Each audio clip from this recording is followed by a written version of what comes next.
boy, Law Nation. Let's go. Let's not make this stream a 5-hour stream. Boy, last time I was with y'all beautiful people, we were live for 5 hours.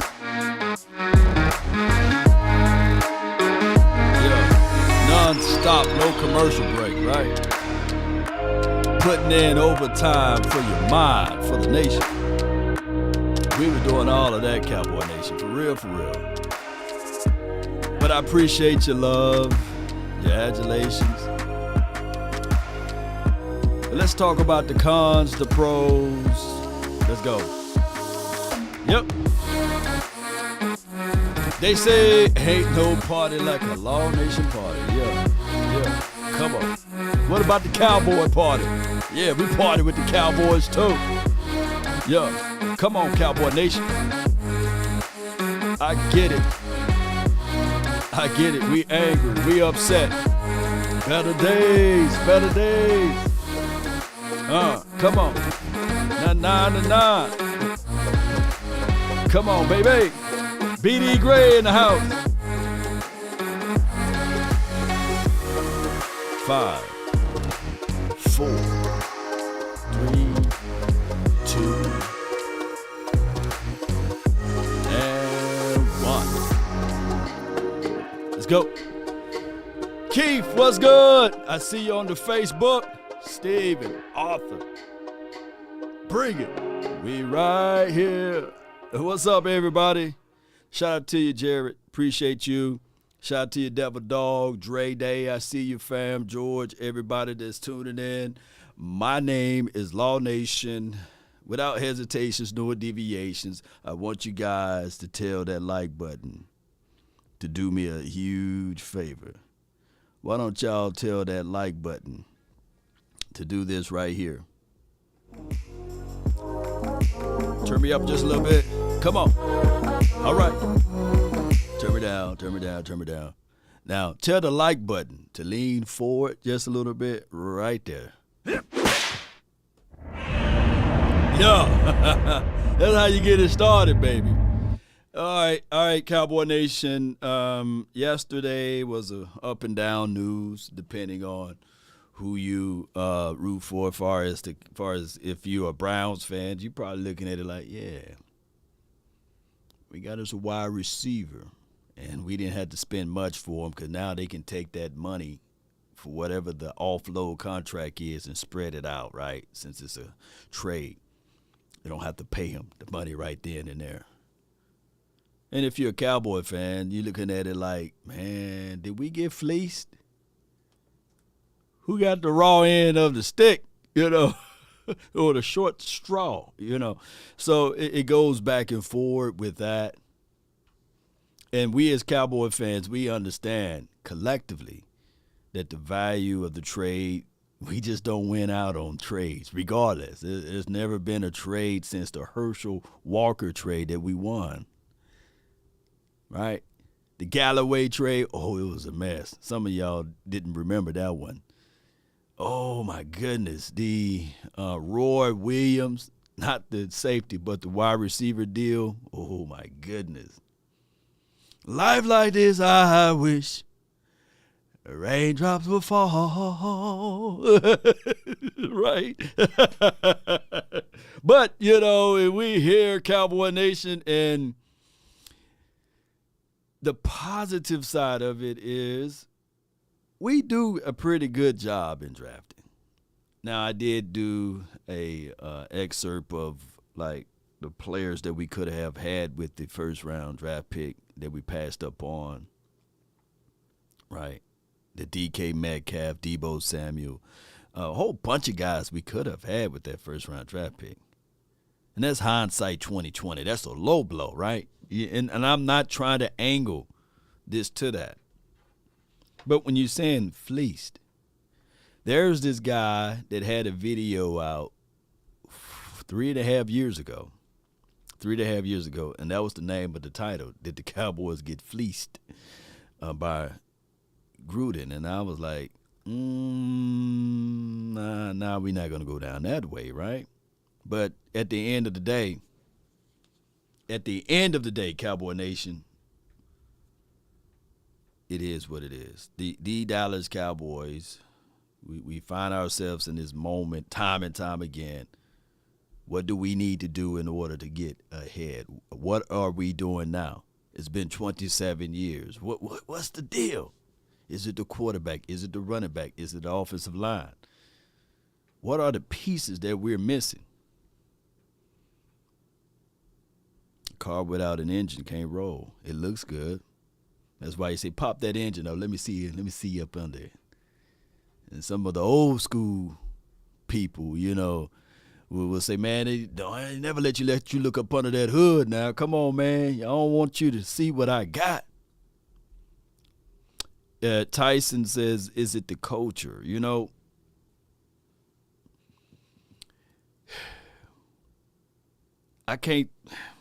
It's hard to put a finger on it, but when we looking right at it, we know it. We're like, come on. It starts where the fish rot, from the tail down or from the head down. Some people that's not from the country, some people that's not from the old school, they would never know. Some people don't know how to clean fish. Some people don't know how to gut fish, right?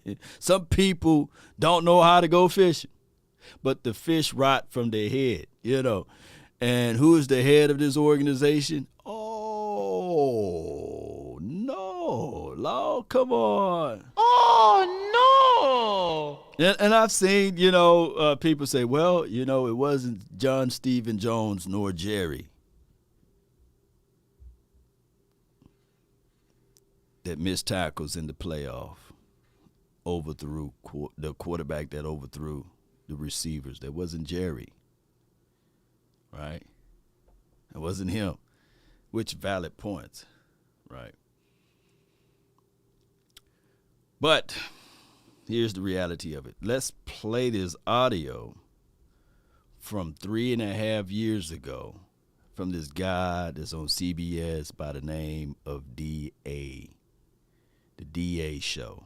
Let's listen to his audio, and then I'm going to go back and forth with that. So to give up a first-round draft pick is just too much. Can y'all hear what that? The Dallas Cowboys did was they had to deal from a position of weakness. They came into this season figuring, we'll put it together.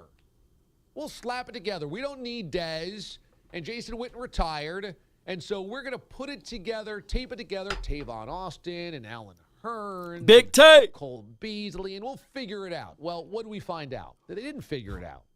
That there isn't a legitimate number one on that roster. Dak Prescott's not good enough to make any of those guys better than they already are. And so the Cowboys looked around and said, oh, crap. This was too steep a price to pay for Amari. Because not only is he not a first-round draft pick type caliber guy right now in his career, you don't have the quarterback that can elevate his game. This doesn't make sense from a Cowboy standpoint.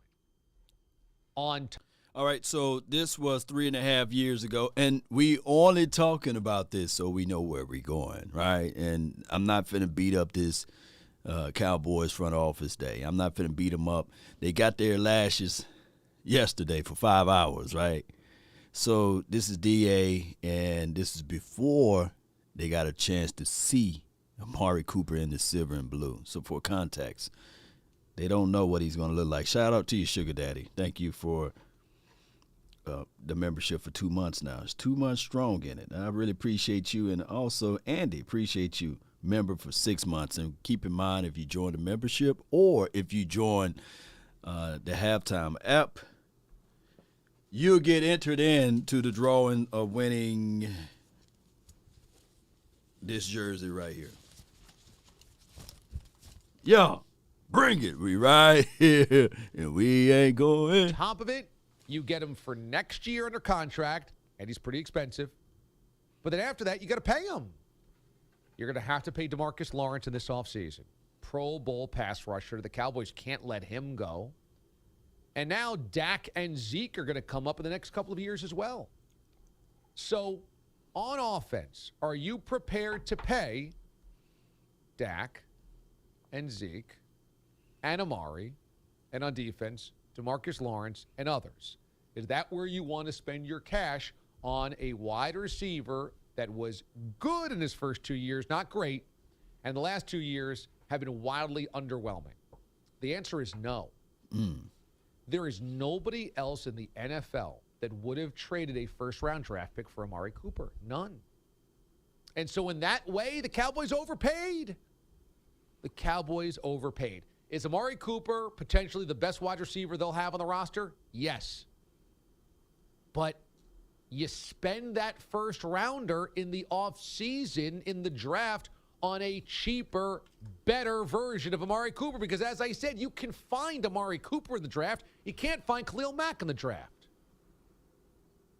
All right, so that was, let me share this episode with everybody. DA, this episode was done 3.5 years ago. And did the Cowboys overpay for Amari Cooper? And there's the link to that video there. So, if you guys want to watch the entire video without me pausing and everything, go to that link. In the halftime app, I already put it in the box too. So I'm going to pin this one to the top of the page on my YouTube. And those are one of the sponsors there. They help keep the lights on over here in Cowboys land and out of the Law Nation studios. I really appreciate you guys. So, with that being said, did they overpay? Was it a situation where it's the Cowboys panic bought Amari Cooper and we got the levels of productions in 2018, 19, 20, and 21? Normally, when you spend that type of resources, right, you want to get something back in return. Now, granted, if we were to use a first-round draft pick, it will be time to re-up that said player, and it will be time to either put that player on a fifth-year option or let him test the market and say, oh, wait, kumbaya, But that's not the case, nor the situation in the scenario with Cooper, because he's gone. Earl says, I'm going to miss Cooper. Shout out to you, Sally Lawyer. Thank you. Law, let's face the truth. We need a head coach that can take what we have, get the most out of this team, because we have enough. That is what's missing.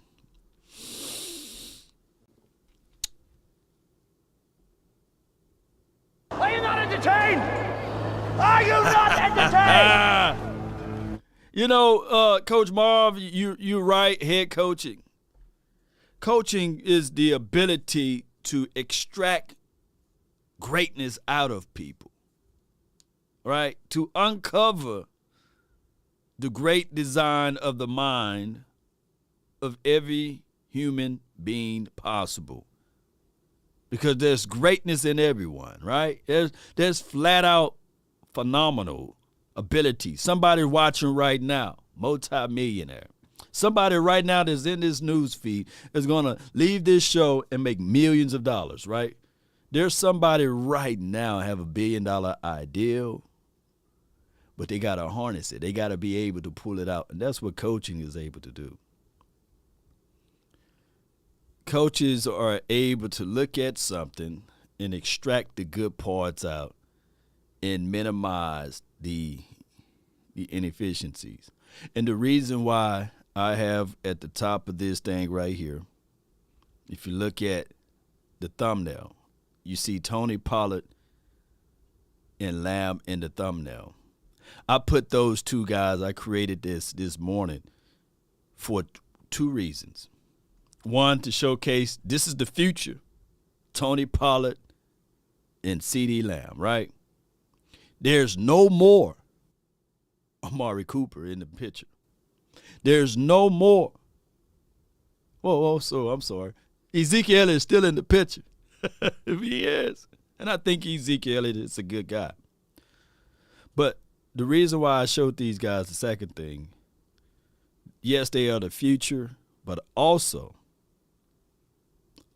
Cowboy Nation, everybody that's listening, These two are the most explosive guys that you have on this offense as of March the 13th. There's nobody more explosive than number 20 and 88 right now. Do anybody want to debate that, right? And one can argue number 20 is the most explosive guy out there for this team. So now coaching is like what Coach Marv said is the major factor. How am I going to feed my most explosive guys? This is entering in now, should be the Lamb and Pollard era.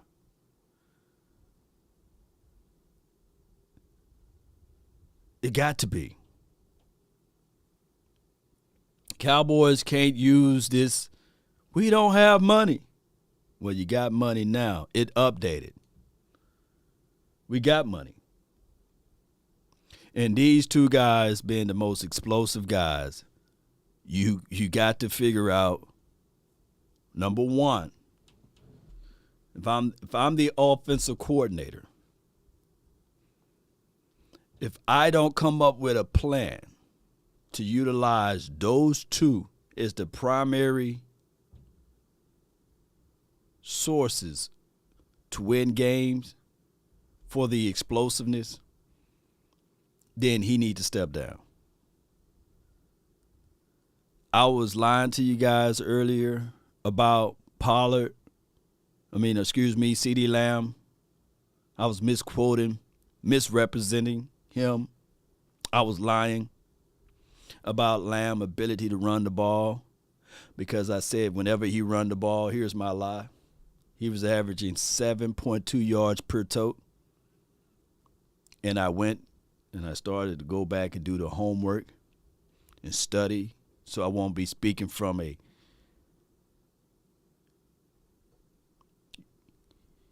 opinion base. And I had to pull up the facts, and I told you guys falseness. He averaged 8.4 yards rushing the ball, running the ball. So I was off by at least a yard and a half. Stop looking at the size and say, well, he's too small, he's too tiny, he would get hurt.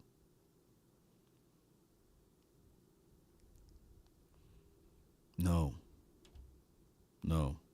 We trying to win the game. So I need to come up with bread and butter plays. I need to figure out how I can utilize my weapon to the max, you know? And Tony Pollard, he averaged for the majority of the season 5.5. That's yards per tote. And then it kind of sizzled down.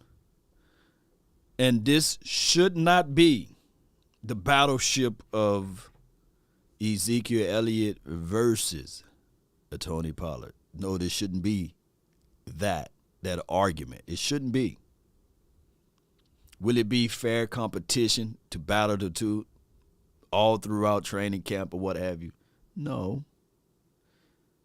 I think that there's value in Ezekiel Elliott and his blocking ability and his knowledge of the game, right? But there's also a contract year for Tony Pollard that if this team is about winning, not just on the field, but also winning finally in trade rooms when negotiations of salary, it's time for the team to regroup and get to it like this. We got an explosive guy out of Tony Pollard. Let's showcase his talent and his ability. And although we're sunk our teeth into Ezekiel Elliott's contract, we're trying to get something back in return. We try to get something back. I will be crazy to see, in the future.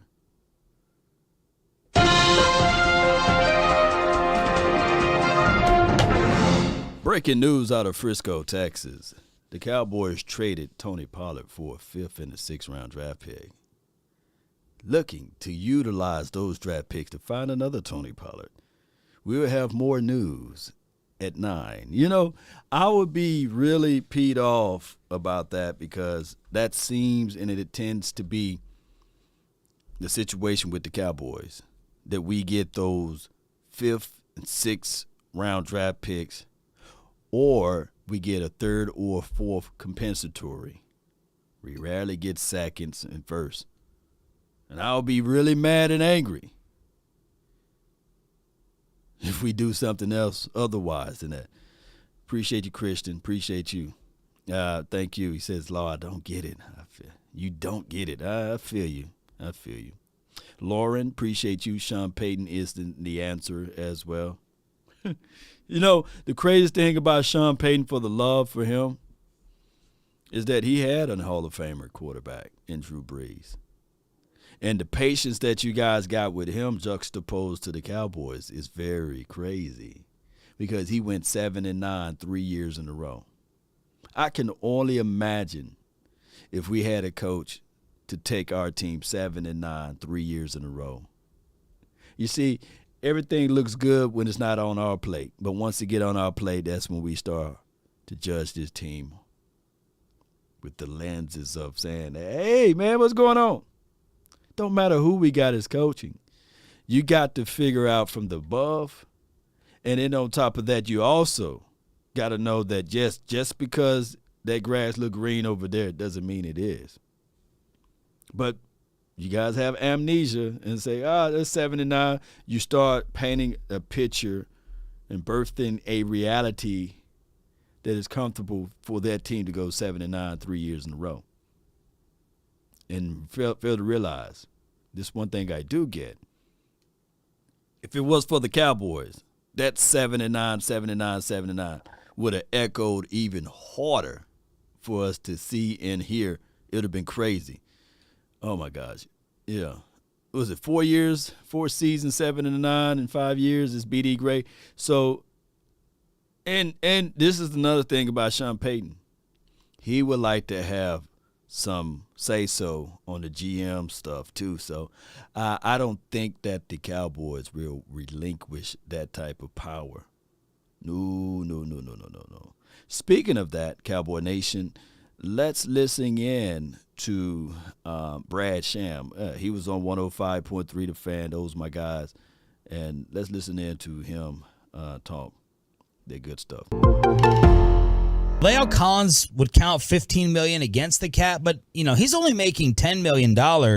You have a future question at left tackle with Tyron. We know that they really like Steele. What's their issue with LC besides the salary cap? I don't know, and I think that if you scratch enough, you can hear whispers of whether there is some kind of a chemistry issue between Collins and the coaching staff. But I would also say that at this time of year, if you scratch the right places, you can hear whispers about almost everything. So you really have to know what you're talking about. You really have to trust your sources. And I personally, and I can be wrong. I've been wrong many, many times. I still think Collins at his best is better than Steele at his best. I also think there are teams in the league playing with worse than Steele, but I had not anticipated Collins being viewed as a problem, and that's why that one kind of surprised me. All right, so that's Brad Sham, the mighty Brad Sham, the Hall of Famer Brad Sham. I would tell you guys this right here. Radio Hall of Famer, by the way.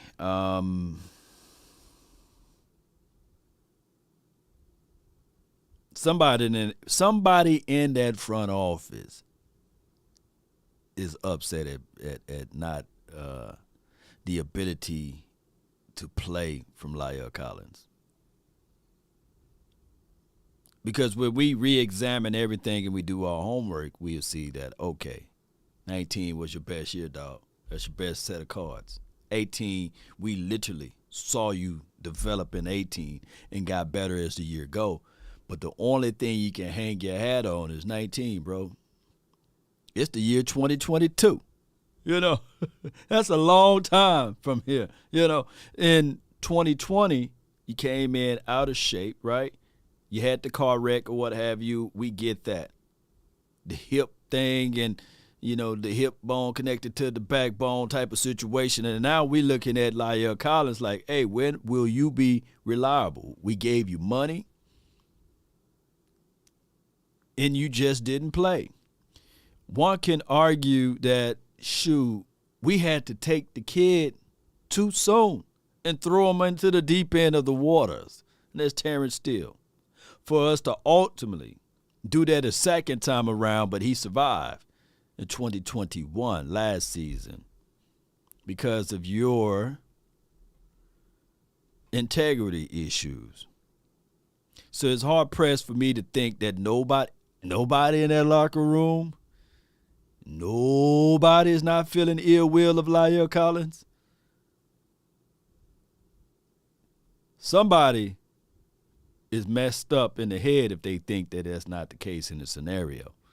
Somebody's looking at La'el Collins saying, how are we going to teach accountability? How are we going to teach these type of things when we got a guy that's skirting off on the test or what have you to make sure that he is not, taking substance or what have you, for him ultimately to test positive for it and get entered into that agreement thing, whatever, and then for him to lie about it, right? So somebody's angry and upset.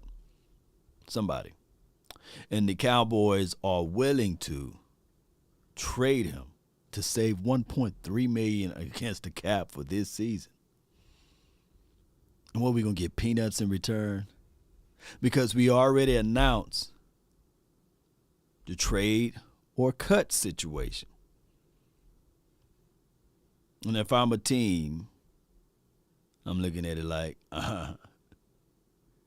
you expect me to give you a first and a second? You're already trying to get rid of him.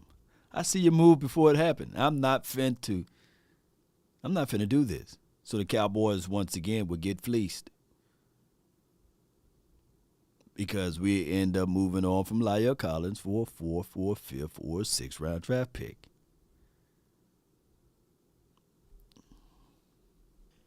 Does it feel like if these things happen, I mean, is there any way to think that the Cowboys are going to be better? Again, before free agency, before the draft, but you have to feel like they're going to be a worse football team as of right now with these moves if they take place, right? Than they were last year. Yeah. And that always gets me back to one of my favorite quotes that Jimmy Johnson said to me standing in his office, nobody but the two of us, after they'd won the first Super Bowl, and they were still dealing with Plan B free agency, and he said, I'm thinking about not protecting Johnston and Stepnoski and Norton. I said, Jimmy, hold on. How are you going to be better than you were last year without those guys? He said, I don't have to be better than I was last year. I just have to be better than everybody else is next year. And it's true. Now, I'm not prepared to tell you right now how they would do that with the roster change, but I do think also, Sean, they added people last year who made them better that we had no idea were going to make them better. You can't really answer the question about how they stack up with everybody else until at least after the draft, which is going to follow veteran free agency. If you just stopped, if you said, here's the guys we think we're going to lose, take them off the roster, right. Look at the roster, how do we stack up? Not very good. But you don't stop there. And so it's the organization's job to go out and get players that will allow them to compete with the teams they're competing with. But I also think I don't think anybody thought that they were just going to keep rolling on with the roster they had. That's the tragedy of last year. They had a good team. Yeah. They really let an opportunity get away, and they knew then what the money issues were going to be, and now they're dealing with those. But when you talk to the people at the very top, right. This is not a surprise to them. They knew it was coming. We don't pay any attention to it when the season's going on. And that's okay. But before we go into more details of that, Cowboy Nation, We do pay attention to that. Well, some of us do, right? We know that eventually you got to pay these guys, right? And there are two things that we say all the time. Hey, you better pay them now or you had to pay more later. Or you better start creating avenues, an escape hatch, to get something back in return. I think that a lot of you guys that's watching right now really don't care whether or not Dak Prescott got his money or not, but it's in the nature of how and when they went to approach it. I think that if you guys were to see if the Cowboys were to pay Dak Prescott, let's say 2 years earlier, and he got paid $22 to $25 million, then a few people would have been angry and upset. But collectively, you would have been like, all right, cool. That's a whole lot better than waiting to pay this man the money that he's getting now. Or in that same conversational piece, and I appreciate you guys for watching. I thank you guys so much for tuning in.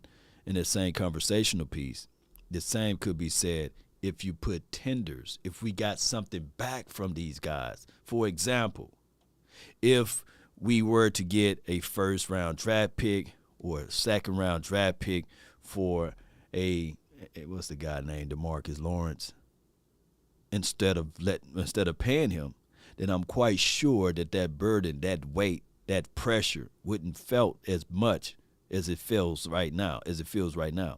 So those are things that we got to take a look at, Cowboy Nation. What's good with you guys? Chris Flores, appreciate you. Jerry, appreciate you. Thank you for going in. Did the same thing for D-Lo. Yeah. And that is the issue there. But let's listen to more what they got to say. Before I hit play, it's all about Willard and Dylan. Their job is to pay attention to it, and that's one of the reasons they were so frustrated by not going further in the playoffs, because they knew what was coming. Why did they tag Dalton Schultz? Yep. I think you do that partly because of Jarwin's physical condition, and partly because when you tag him, you now can say we've got a guy, and now we can do a longer-term deal. And once you do a longer-term deal, you're not necessarily paying him that amount, the tag amount of money in the first year. You can now play with the money as they're doing with Dak. You can play with the money. You can move it around. They can pay him. They can wind up easily paying him less in the first year than the tag amount would be. But without Jarwin and with all of the other needs that they have to address, without Schultz, you're looking at a really empty cupboard. And now I think you can make a case for it, but it really kind of depends on getting that long-term deal done for it to make the most sense. All right, so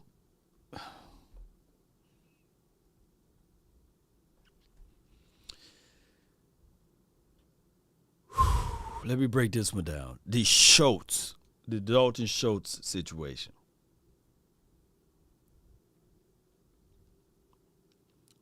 Paying him now the $11 million that you got tied up in his contract or what have you, far as the trying to figure out a long-term deal for him. The optimism side of it, you can say, all right, cool. Dak Prescott went targeting Schultz, equated to 122 QBR. He only had 2 drops. He was the leading targeted receiver, regardless, because even though he played tight end, he was the leading targeted receiver on the opposite end, right? And he had, I believe, 8 touchdowns, which is pretty good. He was a red zone guy. And I can look at it like this. That's a good situation for not Jarwin, but Schultz. It's wonderful because now we can look back at it like, okay, if you give him a long-term contract, what will his contract look like, right? And let me see if I can pull that up right quick. And essentially, let me put up Schultz. Oh, Schultz. The $16 million that you're saving, you're going to take a piece of that money and apply it to our guys, Dalton, Schultz, and Michael Gallup. And then you're going to take a piece of that and you're going to put it towards Cedric Wilson if he's willing to come back. So if it's $12.6 million, that market value will be 4 years, $50 million, which would put him right in the rankings of an Austin Hooper, Hunter Henry, Dallas Goedert, and Mark Andrews contract, which is okay. We can live with that a little bit. So what we're saying is, okay, this guy's going to get the $50 million. That's a piece of the contract that we're looking at for Amari Cooper, which he's gone. That's news on the bridge now, water on the bridge now. You're going to give it to somebody that know how to be utilized in the system. The other piece of it would be, let me pull up the numbers for Gallup. Let me pull up Gallup numbers. Y'all bear with me and pull up Gallup numbers. Appreciate you guys for jumping in. I really appreciate it. Shout out to you, Verde. Gallup numbers would be probably anywhere between $11 and $13 million. And he will be looking for probably a $47 million contract. So $47 and $50 million contract. I think Schultz get a little bit more. This is the crazy thing. Schultz get paid based off of 2 years of production, not his third year or what have you. And it's going to equate to $50 million. And Gallup is going to get paid off based upon his four years of experience, which is going to net $47 million, depending on the levels of guaranteed money within his contract. Because of, just be sure, this news is going to either hit tomorrow or Tuesday. Gallup contract news is going to hit. It's going to be all over the airwaves of how much money he's going to get and how much we spent. Right? It's going to be breaking news either Monday or Tuesday, no later than Wednesday. They're going to have all of this stuff out for everyone to know. Right?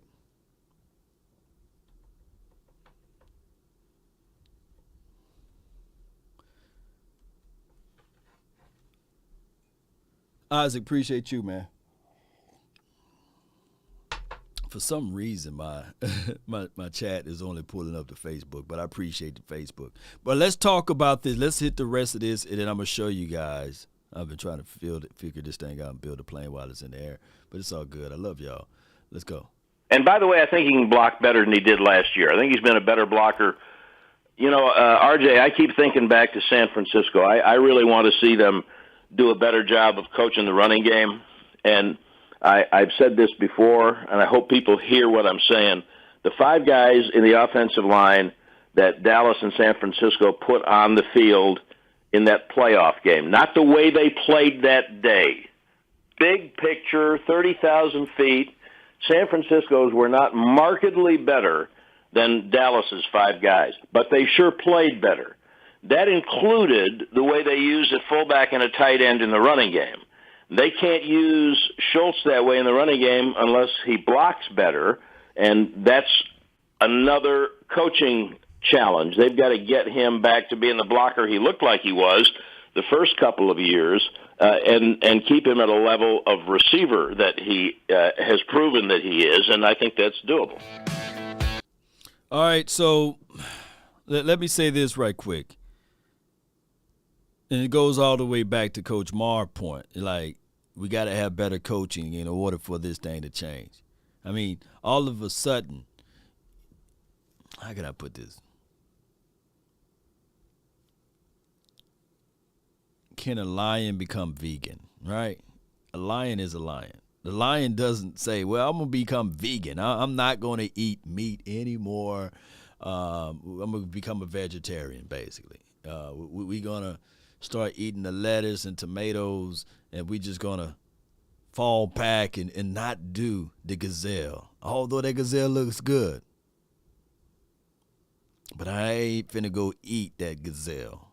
I'm just going to be vegan, and I'm not going to want blood. Right? And I was watching, let me use another analogy so I can tie this all the way in. I was watching Shark Tale. It was a cartoon picture with my daughter, and they had these sharks that was out in the water, and one of the sharks decided to become vegan or not eat other fish or what have you. And his name was Lenny. And his brother, he loved meat. And he'll try to toughen up Lenny as much as he can. And there was a group of guys that was sitting there saying, Lenny need to toughen up. And some people were like, man, Lenny just don't have it in him. And regardless of what they try to do, Lenny refused. Lenny refused to be one of the sharks. So I have to tell you guys, Kellen Moore is Lenny. Lenny is Kellen Moore, And that is the reality of it. Go watch Shark Tale. It's a beautiful movie. I think Will Smith played in that movie, shot many of years ago. But what I'm trying to say is that the running attack, you got to be like a shark with it. When it's blood in the water, even though you're getting 4 or 5 yards per tote, you still got to go at it. You still got to chomp it up. I was watching the same tape that everybody was talking about. Yeah, 49ers shut the run down. Bull sugar. You was able to run on the edge for 5 yards. At will. But that's a patience man game.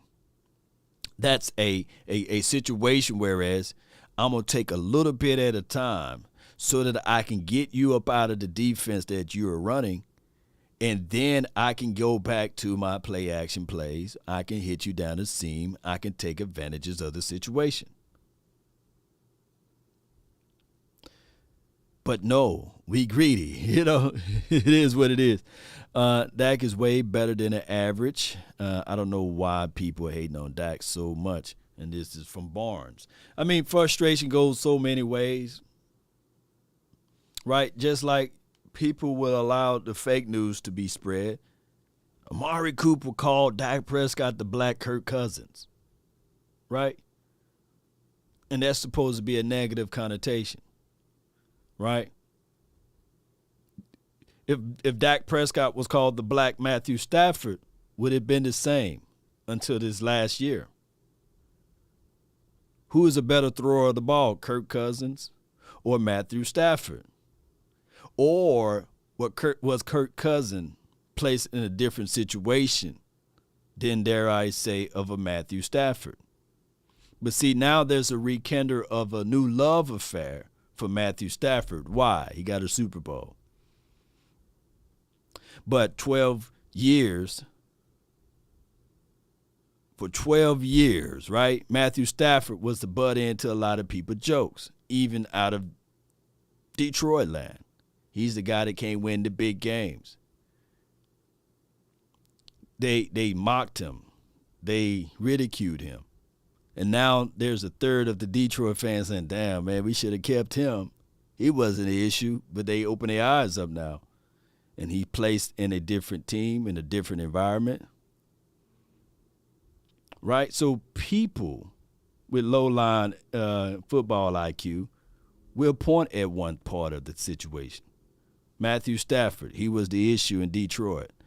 Now he's the answer in L.A. See how quick it is now? And those who is talking ill of Matthew Stafford, who created memes, are eating their words, right? But it's all dependent on what team you go to, with the philosophy and the understanding and the knowledge of where you at now and what weapons you can have around you. Goes back to this point right here, Cowboy Nation and everybody that's listening. Let me see if I can find that picture of the people. It goes back to this point right here.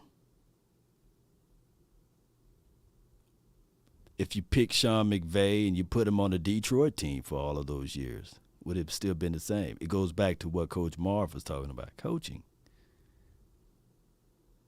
And they were still trying to put weapons around Matthew Stafford, right? They went and got an Odell Beckham. They already had a number one wide receiver out of Cooper Kupp. Didn't that mean that they didn't believe in Cooper Kupp, that he couldn't do it by himself? See, it's multiple ways you can look into this, Cowboy Nation. It's multiple ways.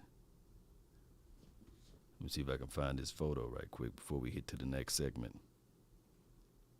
I can't find it. Yep. No, I couldn't find it. Uh-oh. I might find it right here. Nope. So the Cowboys, heading into the 2022 season, what do we do now? Do we have money? Do we have resources? Yeah, we got money now, baby. We do. We do. Check a look at this. You guys remember this, when we looked at it yesterday? We was in the red. We was right in the red.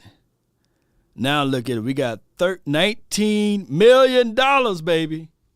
Close to 20, 19.6. We got pretty much $20 million. Now, 11 of that, or 10.9 of that is going to Schultz, right? So that knock us back down.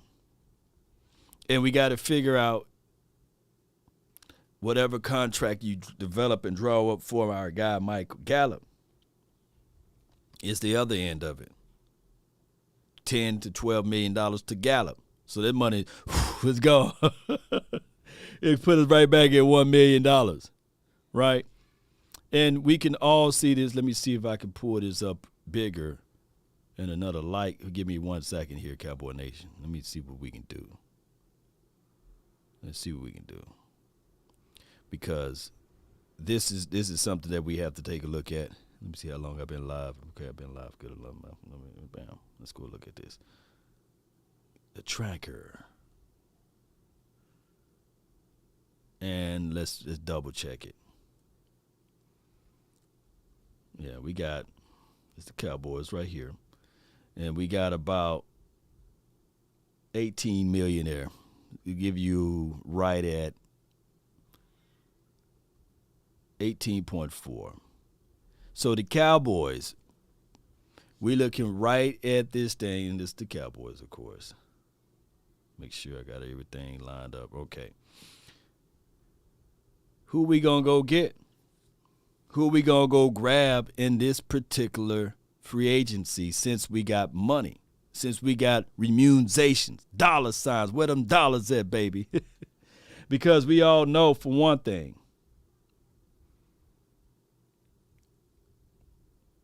that this money can help. But where are we going to spend it? So let's look at the free agents. Let me know if you guys can see that. And let me see. Top free agent guys, Von Miller. Got Brandon Sheriff, Bobby Wagner. If we go best wide receiver out of this free agent, Allen Robinson, that's too much money, $17 million. That's too much coins. Adams, he already signed the franchise tag. Will Fuller, that's $10 million. Nah, we can move on from that.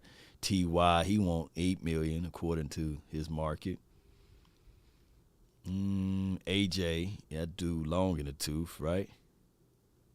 Deshaun Jackson, he's out there for $2 million. Odell Beckham, $1 million, but I think he's going to re-sign. All right, so Christian Kirk, that could be an option for the Cowboys. DJ Chark, he's an option for the Cowboys. Let's see what his market value will be. $11 million. That's probably not a situation because what we're doing. Oh, we got Gallup. I forgot. Let's move on. So that money's not going to go that way. Safety. Look at the safeties. Who want the honey badger? Who's ready for the honey badger?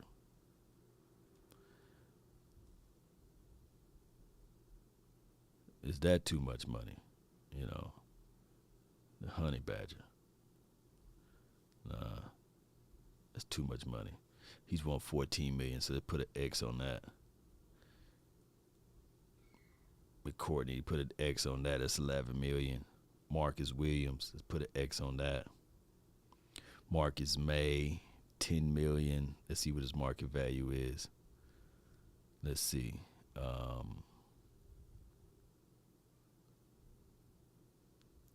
Let's do this. Let's see what his market value is. We'll go.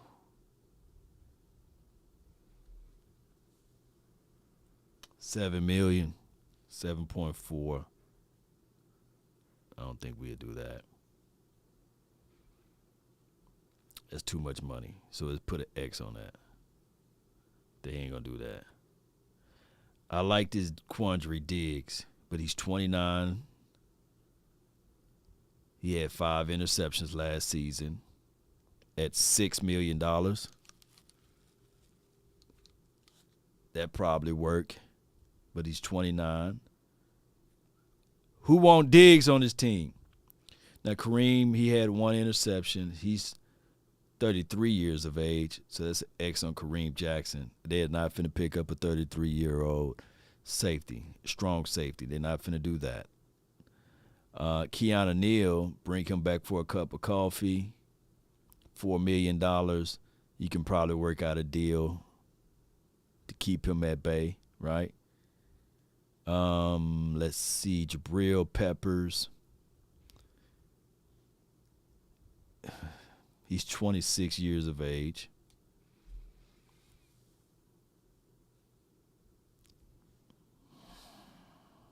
Let me put a question mark right there. They might do something like that. Xavier Woods coming back for a cup of coffee. 3 interceptions. 26. Put a question mark. DeMonte Casey. They might bring him back. Who else? Jeff Heath. Nah, they ain't gonna bring Jeff Heath back. That's an X, right? But we don't know. You know, Tart, he's 30, and he dropped the interception. If he caught the interception, maybe the 49ers beat the LA. Malik Hooker, $920,000. He's 25. That seems like check marks for the Cowboys. I think that's right up the Cowboys' alley, by the way. I think the Cowboys bring back him. I think Cowboys bring back Malik Hooker. I don't see anybody else. Who else you guys think the Cowboys would do? 'Cause they ain't going to do no Honey Badger, Devin McCourty. They ain't going to do none of these guys. Marcus Williams. I like Marcus Williams, though. You know, let me see if I can erase that one. You know, I like if they can figure out a way. He's 25 years of age. He's still young. He had 2 interceptions last season. But he's looking for $10 million. Shoot. They ain't finna do that. That's how they do, man. What else we need? Who else we need? We need linebackers, right?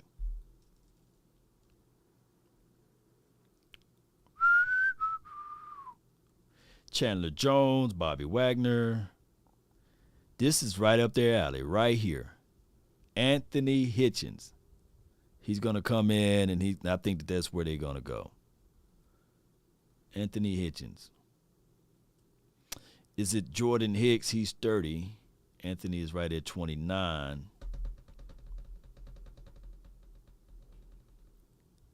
Anthony Barr, I meant to say. That could be a bar for us.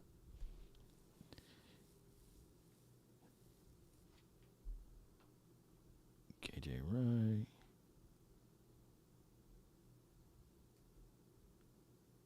I don't see anybody else down here that we will take a look at. Draft a safety. Yep. Wagner, please. They don't have Wagner market value, And the reason why I say that they don't have Wagner market value is because this one thing right here, Cowboy Nation. He represents himself, and normally they get those numbers from the agent. That's why. And he's 31.7. His salary was $18 million. He had 1 interception, 1 forced fumble last season, 3 quarterback hits, 1 sack. And of course, we're not looking at all of this. We're not paying attention to this. We understand that he's knowledgeable of the system.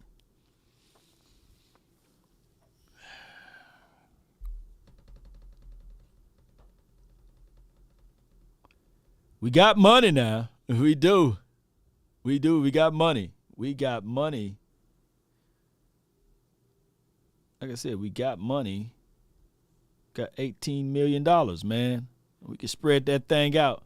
We 15th place. Of course, the Colts got $69 million. The Jets got $48 million. And the Miami Dolphins got $48 million. Seattle Sea Chickens got $45 million. So they got money too. But the Cowboys, you got to be able to will and deal to get these things. Now, we're not in the dead zone like these guys. I can't wait to see how Green Bay is going to get out of their negative $43 million, and the Rams going to get out of their negative $20 million. The Vikings, negative $15 million. We looking at all of that. We looking. Because if that's the case in a scenario, we looking at these teams, that's Cleveland Brown all the way down, because Cleveland Brown is in the negative now. Tampa Bay, Giants, Kansas City Chiefs, and as well as New Orleans and the Vikings. They going to have to release some of their guys or restructure, and those guys should be available on their team now as it relates to free agency. So we're going to be looking at all of that. And, of course, we always have the draft that's available. We do. Appreciate you, Jordan. Thank you for jumping in. Let's bring back Curse Hooker, and we're fine at safety. I feel you. Now, draft boards. And I thank you so much for the donation there, by the way.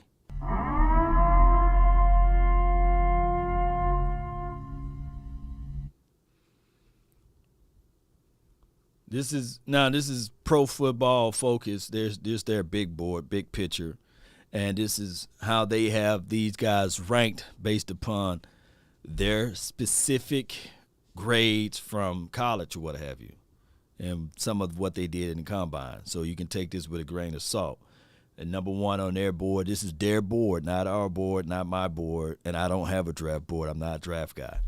But on their board, they got Aiden Hutchinson, Kyle. Number 3, Stingley, Kayvon, Thibodeau. They have Charles Cross. Look how these numbers drop. Hakeem, Evan Neal, who is a dog. Let me just put a crown on that man's head, man. that dude's a beast, man. All right, Trent McDuffie, I put a crown on his head, you know. All right, Ahmad Gardner, Sauce, you know. Put a crown on his man head, you know, crown him. He's okay. Drake London, 6'5", 210. Garrett, he's 12th ranked on their system.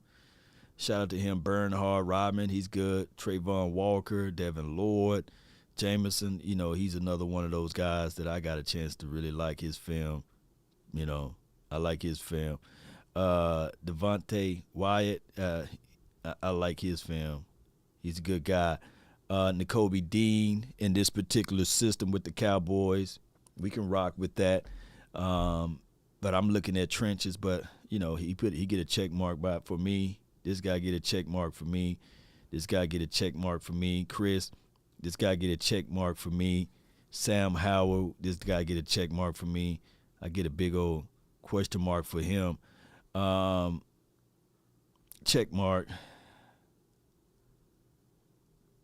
Big old question mark, man. I don't really, know how that all translate there, far as, his ability, what he can and can't do for the, I don't know. Let's go to the next one. it's a big maybe. It's a big maybe.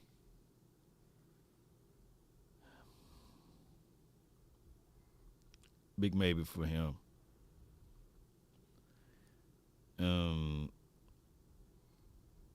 I like this guy. I like this guy tape. I like this guy.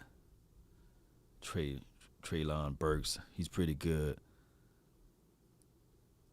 And it goes repeating. Let me go do this erase right here. Boom, boom, boom, boom, boom. Let's go right here. So you guys get the picture. Zion Johnson, Scott Moore, yeah. I don't know how those marks got there already, but they already got it for me. This dude right here is just nasty with it. Oh, he's nasty with it. Boye Mafe. Mafe. I like him, and Scott Moore, we like his ability too. Daxton Hill. Let me give my guy Daxton Hill a crown. I like him. I don't know how they got him way down to 38, but I like him. Give him a crown. Give him a check mark. Now they just running out with this one. Now hold on. You guys get how this thing goes. All right. And let me put big old question mark here.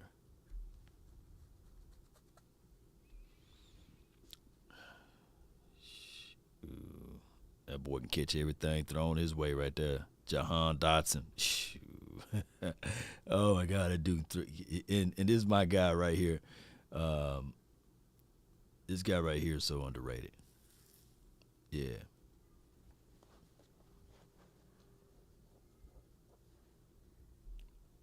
Let's go, Cowboy Nation. So these are free agent trackers. And, of course, they got a lot of guys left on this free agent that we were looking at. So, with that being said, yes, Scott Moore, this Nobles. All right, so somehow they did fix it, man. I was trying to, look, the whole time I was doing it, I was trying to build this plane while I was in there. I was trying to fix this. And so that's why I was stumbling. All right, so it finally fixed, man. We were able to get the YouTube comments up. Army Mom, she like Mafe. I appreciate you. Let's see. The black Kirk Cousins situation. Is that really a bad thing? So I don't think that whoever created that lies or rumors or what have you saying that Amari Cooper told Dak Prescott that he is the black Kirk Cousins. It didn't make sense. It absolutely made no sense. And for people to run off with it, we're like, where's the humor in it? Where's the fun part of it? Because just as mad as you guys talk about Kirk Cousins, until last year he was more accomplished than Matthew Stafford. So where's the joke? If Kirk Cousins was on the LA Rams and they won the Super Bowl, would you say, okay, all right, key, and then?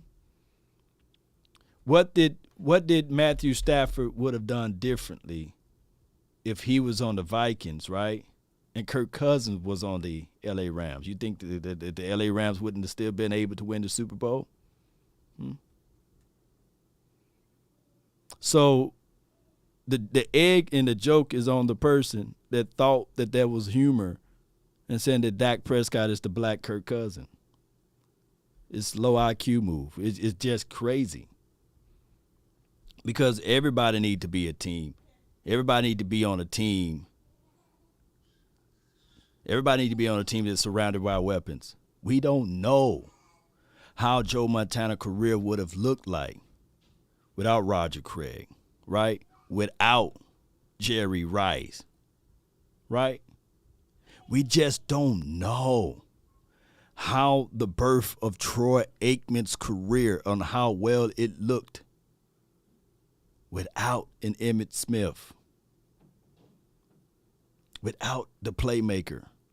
So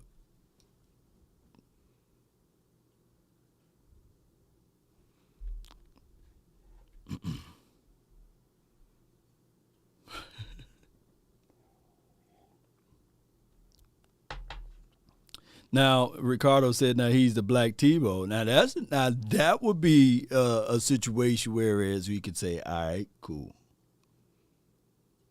Right? All right, cool.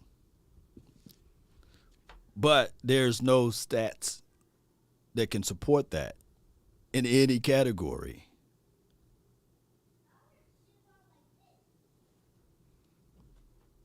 There's no stat that can support it. Like, okay, if you go by passer rating, if you go by yards, if you go by QBR, quarterback passer rating, that blows that out of the water, regardless of what system and how long Tebow played in the National Football League.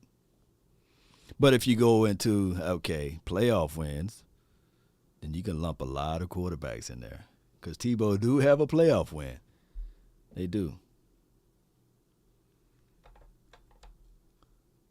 But it is what it is. Let's go to one more, 2 more, 3 more, 4 more. That was it. It is breaking. No, that ain't breaking news. That's old news. Let's see. We got a couple more minutes. All right, so for those who would like to participate in the show, I always like to do this on a Sunday, especially a Sunday. Let's see, Sunday fun day, as they say. Give me 1 second here. Let me pull this up right quick.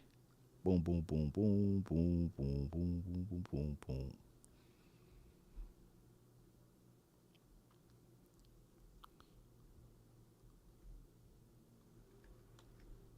Bam, here we go. Click that link right there to be a part of this show.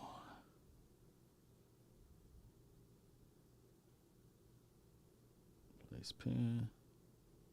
Here we go. Call my phone, hit my line. Only ones who down for real, down for line. Yep. Keep it super thug my way on this side. Keep it super thug my way on this side. Call my phone, hit my line. Only ones who down for real, down for line. Keep it super thug. That's the line that you can hit. It's in the description box on my YouTube page, baby. Mobbing with my brothers, there's no question, keep it real. Whether we East Coast and or we in the Haven Hills. In the poppin' straps of blue faces, not the pills. Heard you calling bluffs, I show and prove it is for real. Son of God, not a son of Satan. My guy says, and I love Q&A. I love Q&A. My guy says, we know their careers went with the weapons. That's the problem with Dak. I don't know. John Elway was the quarterback. John Elway was the quarterback that had all of the talent in the world, and he was considered a choke artist until they put defenses. They actually surrounded him with a running game and a legitimate coach, and he won the Super Bowl. Now he's a Hall of Famer. But it took that man. He was drafted in 1983. Can you imagine? Drafted from 1983 and didn't win the Super Bowl until 1997 and 98, right? Was that the year or was it, 97 and 98? That's a long time for waiting. And I know modern day football, nobody had time for that, right? They ain't going to be waiting. But they saw the talent. Like, they knew that he had talent. They saw that his arm, he was back in those days, he was equivalent to what we see out of Pat Mahomes and all of those other boys. But neither here nor there. We got Hen, you live, dog. You live. Hen, you in. What's up? We're talking about the trenches and the free agency. Yeah, we talking about that. Let me know if you guys can hear Hen. You in? Okay. I can hear you. You go ahead. Okay. Well, I've been hearing a lot of Dak Prescott bash, and right. It don't make no sense. He's been our quarterback for numerous amounts of years, and we could be in a worse off spot. We could be the Philadelphia Eagles. You know, we could be the Washington Commanders. We could be the Giants. And our success level hasn't been good, but it also hasn't been terrible. You know, Right. we could go free agency, and you know, people look at this Amari Cooper trade as a bad thing. You know, but I've been thinking, because we've been so mediocre at the top. We've been paying mediocre players top 5 money. You know, when has D-Law ever been a top 5 DN in production? When has Amari Cooper been a top 5 receiver in production? You know, but they get paid top 5 money. Well, this is the thing, Hen, that we look at when we say that, like, hey, where's the production at after these guys got paid? The problem is that Cowboys don't know how to move on when it's time to move on, or will and deal to get something back in return. That's just my opinion of it. When D-Law was requesting his money, they put him on the franchise tag, right? At the time, his first franchise tag was like $14 million. That was the starting of the fall right there. Because if you didn't want to pay the man, then you shouldn't have franchised the man. You should have put tenders instead of franchise, and then that would have gave us 2 first-round draft picks, or we gave us a first and a possible second with those tenders, and we could have been shopping around for a cheaper product that can bring in similar results. But what the Cowboys did, they franchise tagged him, and they said, okay, prove it. And he proved it. He got 14 sacks. And then the franchise tag jumped from $14 million or $16 million, something like that, to $20 million. And that was just a market, because Khalil Mack, he raised the market. Remember, whenever someone get paid high dollars in the National Football League, it doesn't just count for that team. It counts for everyone. And by Khalil Mack raising the market and D-Law getting 11 sacks the following year, it was hard pressed to make the justification of letting this man walk when you had back-to-back double-digit sacks, and we haven't had that in a minute. This year we owe him what? He's counts for 20 against the cap. $27 million against the cap this year, right now. Okay, that's a lot of money. So right? wouldn't it be smarter to go draft a DN and fix our trenches with people like Akeem Hicks and you know stretch out Never Gallimore, you know, because he didn't get to play last year, and use that money to go back in with Tyrann Mathieu, or go get pieces like linebacker Seattle Bobby Wagner. All right, so Mathieu won $14 million, and Bobby, he just coming off getting paid $17 to $18 million. So those two guys, and they both are 30, so or around that age, it will be better for the Cowboys right now to this is just my opinion, right? You know, I'm not making any decision for the Cowboys, and somebody in the audience will say, man, I think God law is not, but it will be better right now to keep DeMarcus Lawrence, because that's somebody that got continuity and rapport, versus cutting the man and getting about $8 million, and you're not going to really go out there and get a difference maker for 8. And see what you can get out of the draft, and see and test the market. Let Randy Gregory test the market, and if he goes, good. You know, shout out to him. At least we get a 3rd round draft pick for compensatory or something like that. But it's better for us to sit back right now instead of cutting the D-Law with the $8 million and then re-ing up with Randy Gregory, because Randy Gregory, we never got 14 sacks out of Randy Gregory, nor double-digit sacks out of Randy Gregory. It'll be a hope and a prayer that this man all of a sudden at the age of 30 can give us those levels of production. But at least I know for sure with D-Law, he can shut down a half of the field, stopping the run, and on top of that, if he's healthy, possibly he can give us at least 6 or 7 sacks of what the production that we're getting out of Randy anyhow. That's how I look at it. But I don't think that they would do anything in this free agency of getting a guy that's a dominant edge rusher like a Chandler Jones, because we priced out of that. Yeah, I hear you. I'm just frustrated, man. Oh, man, we all, man.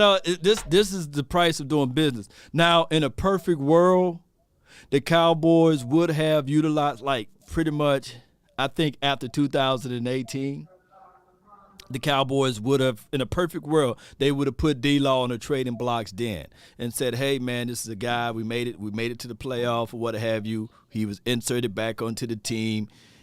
But then he was too rich into his play. It was too rich into his contract, you see.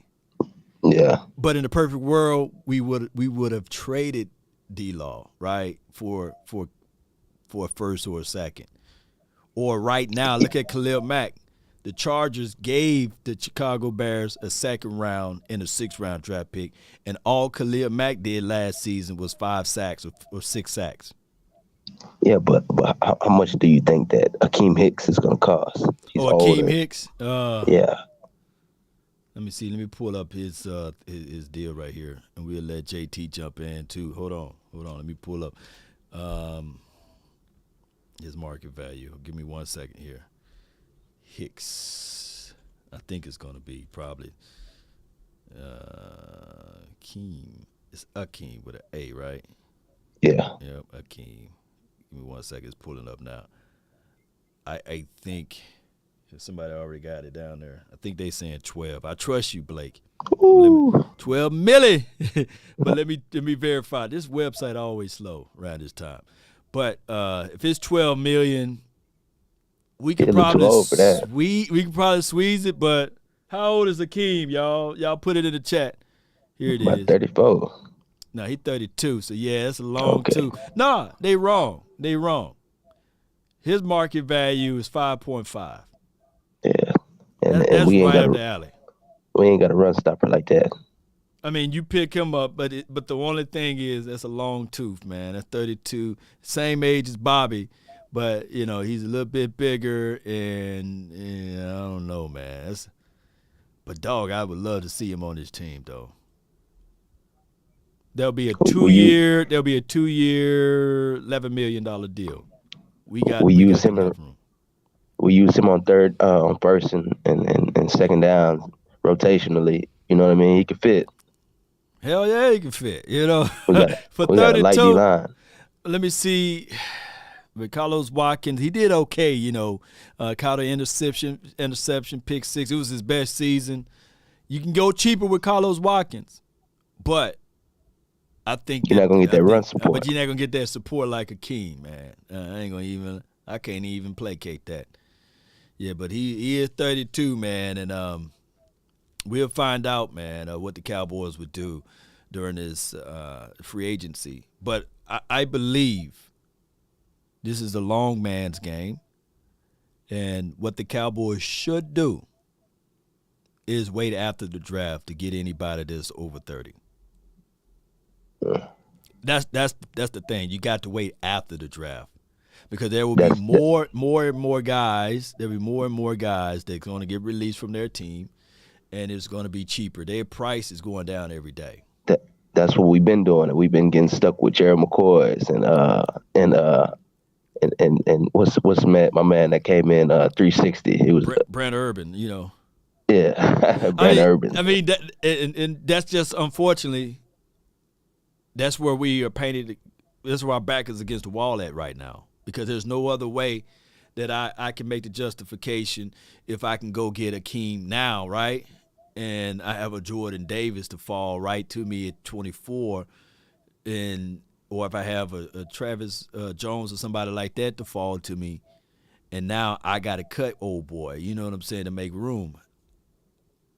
Or I fool around and say I already drafted that spot, already got that spot sealed in with Akeem. And that kind of like counterproductive, right? It's like hustling backwards.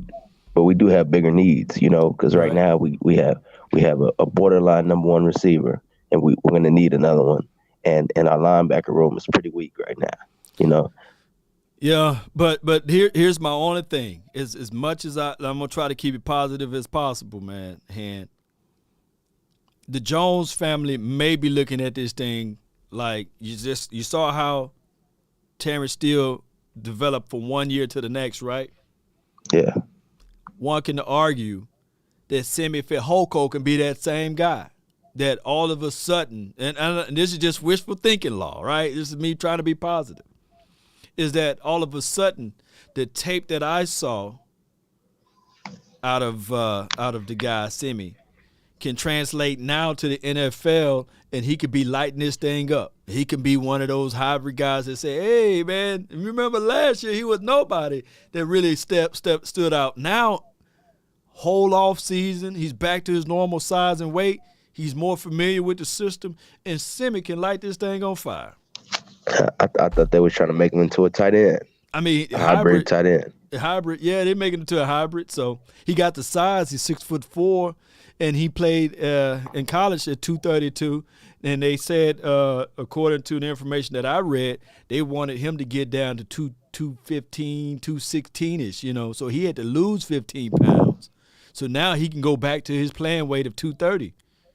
That's a big boy, 6'4", yeah. Run 4.3. So that's wishful thinking, baby, you know.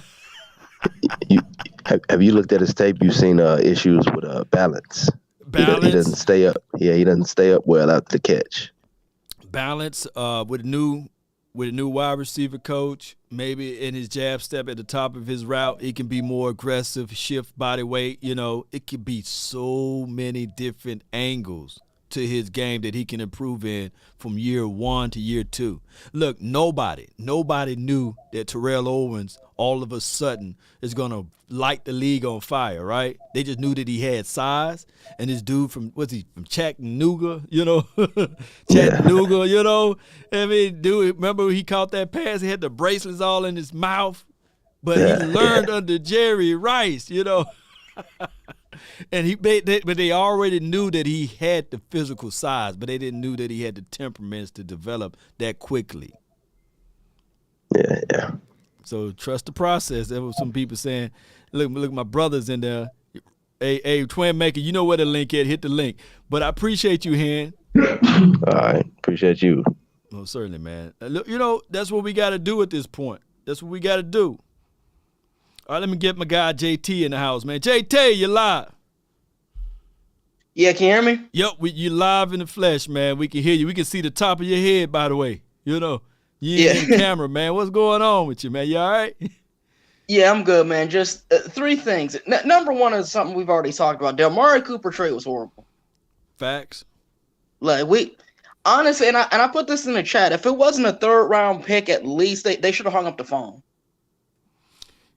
You know what happened, JT? The Cowboys called the Browns and said, man, can you do me a favor? We know you about to release Jarvis Landry anyway. You're going to be looking for a wide receiver. And we believe that this wide receiver is pretty good. He just didn't get the targets. He just didn't vibe well with us. I tell you what, we'll give you a 6th-round draft pick plus Amari Cooper. Just take him off of our hands, and we got you somewhere down the line. I'm just speculating, but that's what happened. Yeah, I mean, gonna cut him anyway. Yeah, I wouldn't doubt it, but man, I don't know. That's just too low of a value, man. Like it's because like we don't draft well like late in the draft either usually. Like so that's the other thing. When you mean late, what part do late in the draft start for you? Like, so 4th rounder, like later, usually. Like obviously we got Dak, and like obviously that's one of our like great late picks. But outside of that, we don't draft well late, Law. Man, somebody gonna fight you with that. Anthony Brown was a late round draft pick. Schultz was a late round draft pick, right? Those 2 starters. Yeah, right I mean, like, yeah, I get you. I meant like players who are like you could argue are like Pro Bowl players, like at that position. I think Schultz made the Pro Bowl, and Anthony Brown was considered, I guess, you know, but he kind of gave up a lot of things. And Xavier Woods was a late round draft pick that they got rid of. I mean, one thing that I'm not finna do is say that this team don't draft well. This team do draft pretty well. They draft well. On the back end, we don't negotiate well. We kind of hold on to players too long, and we don't get nothing in return. Like, this is the first time in a long time that we got at least something. But I believe the temperature of the Cowboys, they kind of felt it a little bit, and they knew that a few of the underground social media guys like myself would have drugged the Cowboys left and right about getting nothing in return. Right. So yeah, the second thing, I heard somebody say that they should draft Jordan Davis. I think he's a defensive end, right? Yeah, he's an interior big body, big body guy. Oh, D tackle, okay. D tackle, DT. So I'm hearing. So this is a crazy thing. Like people, I get why people are making the comparison, but people are comparing him to Aaron Donald. Like I don't get that comparison because like Aaron Donald is 280. Like Jordan Davis is like 330 if I recall. Yeah, but the dude run like a 4.7. You know, he's yeah, fast, and that's you know. yeah. That's why I think people are comparing them, but they're just like completely different sizes. So like, I mean, two different people, man. You can compare him to Vita Vea, you know, our guy. I mean, not our guy, but Jordan Davis. You can compare him to Vita Vea. You know, I had him high on my board, and Vita Vea was a big boy. Is still a big boy, 350. Right. How big was Warren Sapp? He was an undersized 3-tech guy. Somebody had to put it down. In I the thought chat. it was you. Huh? Sapp played that under tackle, and he got a field. So Sapp was just a different type of animal, man. Sapp was Aaron Donald before Aaron Donald, basically. Right. Yeah, I feel that. The third thing, I think honestly, we really have to get the point. It's probably a little off topic. It said 6'1", 299 for Sapp. Oh man, you lost your dog. All right, just call back in. Got DMV George in the house, man. You live. Unmute yourself.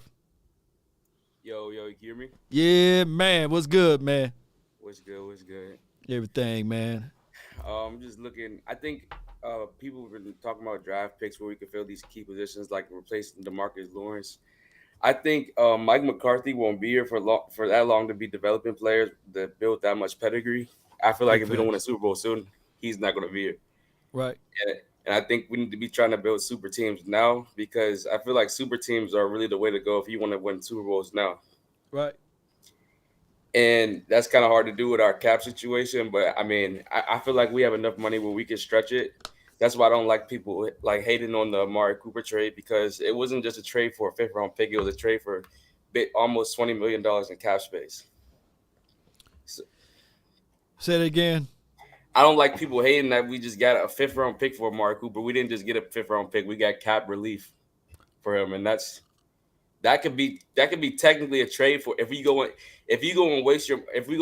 not waste our money, but if we go and sign Bobby Wagner, that's basically a trade for Bobby Wagner because we're using that money for Bobby. Or if we go re-sign our players like Randy. Right. I mean, all right. So, what do the Cowboys tend to do? They tend to take care of home first, right? Yeah, but everything's been different recently because we have so many free agents. Last year, the team was completely different than 2020. This year, our 2022 team will be completely different than our 2021 team. Okay. Because like besides our key players, like our cornerstones, like Zach Martin, Tyron Smith, Dak Zeke, all those, and DeMarcus Lawrence on defense. Besides that, our 2021 team was completely different than our 2020 COVID year team. Let me ask you this though. But the philosophy was still the same almost under this new administration because defense. Oh, you're talking about no, just going out there, player acquisition because we went and got my guy, I forgot his name, it's the tip of my tongue. We had him on the late night hype. Oh my goodness, man. We went and got him. Position? What position was he? Safety. We cut him where he's still on the team. No, but he got cut. He got released. He went to somebody put it in the chat. Oh my God, brain freeze. We went and got him. He was a safety. We were saying, okay, we needed that. We went and got the Griffin. Ha-Ha Clinton Dix. No, Ha-Ha Clinton Dix. That was a good deal, but we cut him. But we got this other guy. His name is at the tip of my tongue. He played for the Chargers. Come on, man. Y'all help me out. I'm in brain fog right now. You know who we got. Come on. Look it up right quick. Not Ha-Ha Clinton Dix. See, he was only here for a cup of coffee, I guess. What year was it? It was it was 2020. 2020. Cowboys. Not Herbert. Oh man, I'm having a crazy brain freeze right now. We had him on. No, it wasn't Neil. It was 2020. Oh, my goodness. Not Malik. But we did signed make Harlan some. Dix that year. That's the only one I see. Gerald McCoy. Keep going. Okay. We re-signed Brandon Carr. Darian Thompson. We re-signed Anthony Brown that year. We re-signed You see? Reese Kennedy. Worley. Yeah. Daryl Worley. Yeah. I couldn't think of his name. But I didn't regard him that high, so that's why I was thinking about him. But this was the new phase of the Cowboys. This wasn't us rolling out Jeff Heath and as well as Xavier Woods for back-to-back years, right? Mm-hmm. So now we did something similar. All right, so let me say it this way, and let me see if this would be better. Do you think if we had Dan Quinn for 2020 that the defense would have still been as terrible as it was? Let me think about the injuries that year, because that had a lot to do with it. Because I think maybe it would have been as bad, but it wouldn't have been top 15 or maybe top 20. I think it would still be in the 25-28 range or 25, like the 32 worst defenses in the league. Because we had a lot of injuries, and we had what's that guy that he got a pick on us in the preseason, but he's terrible. He played for the Cardinals during the preseason this year. He played cornerback, and he's old, and he got toasted in the Seattle game.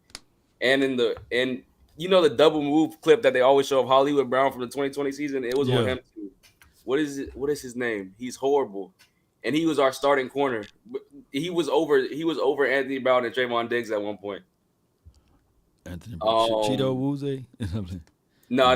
Cheeto was hurt for that year too in 2020. That's what I'm saying. We had a lot of injuries on defense that year. I think LVE was hurt that year. We still had Sean Lee around that time. He wasn't playing that well. Jalen Smith. Brandon Carr. That was what he's saying. It wasn't Brandon Carr because Brandon Carr. Stephen Parker. Yeah, it wasn't him either. But we started Brandon Carr that year. I'm saying Dan Quinn's not doing anything with Brandon Carr at that age. Sure, right. You putting some knowledge out there, man. Dog, I didn't think you were gonna bring that heat. We keep going. I think what was his name? They said Worley. Was it Daryl Worley that played? You said cornerback. I mean, you said safety. I think was he a cornerback? Man, we had so many. But what I'm trying to get he at was a replacement player basically that we got for a low price. Bottom of the bin shopping. I think that's what we call it. Bargain bin shopping, man. You go. George Iloka. George Iloka I think he played decent for us, but still, Dan Quinn's he's not better than Casey, even though Casey really can't. He can tackle, but he's too small. Orlando Scandrick. It was in the year 2020. Did we sign Orlando Scandrick that year? I think he we came signed like back. Everybody that year. Yeah, we signed everybody that year. That's what I'm saying. That's what I said. He can't do anything with that. We signed everybody that year. I think we look at the hot. Oh my gosh, man! Oh my gosh, man! Cardinals practice squad. He's an older player. He's up. Cardinals. He doesn't have a history with us. But he played for us that year and he got toasted during the regular season. Man, you got me thinking, man. Cardinals preseason practice squad. Let me see. I don't mean to take up this. No, much you time, good. You good. It's really horrible. I'm telling you. And you'll remember as soon as I say his name if it wasn't Daryl Worley, because I think that name rings a bell.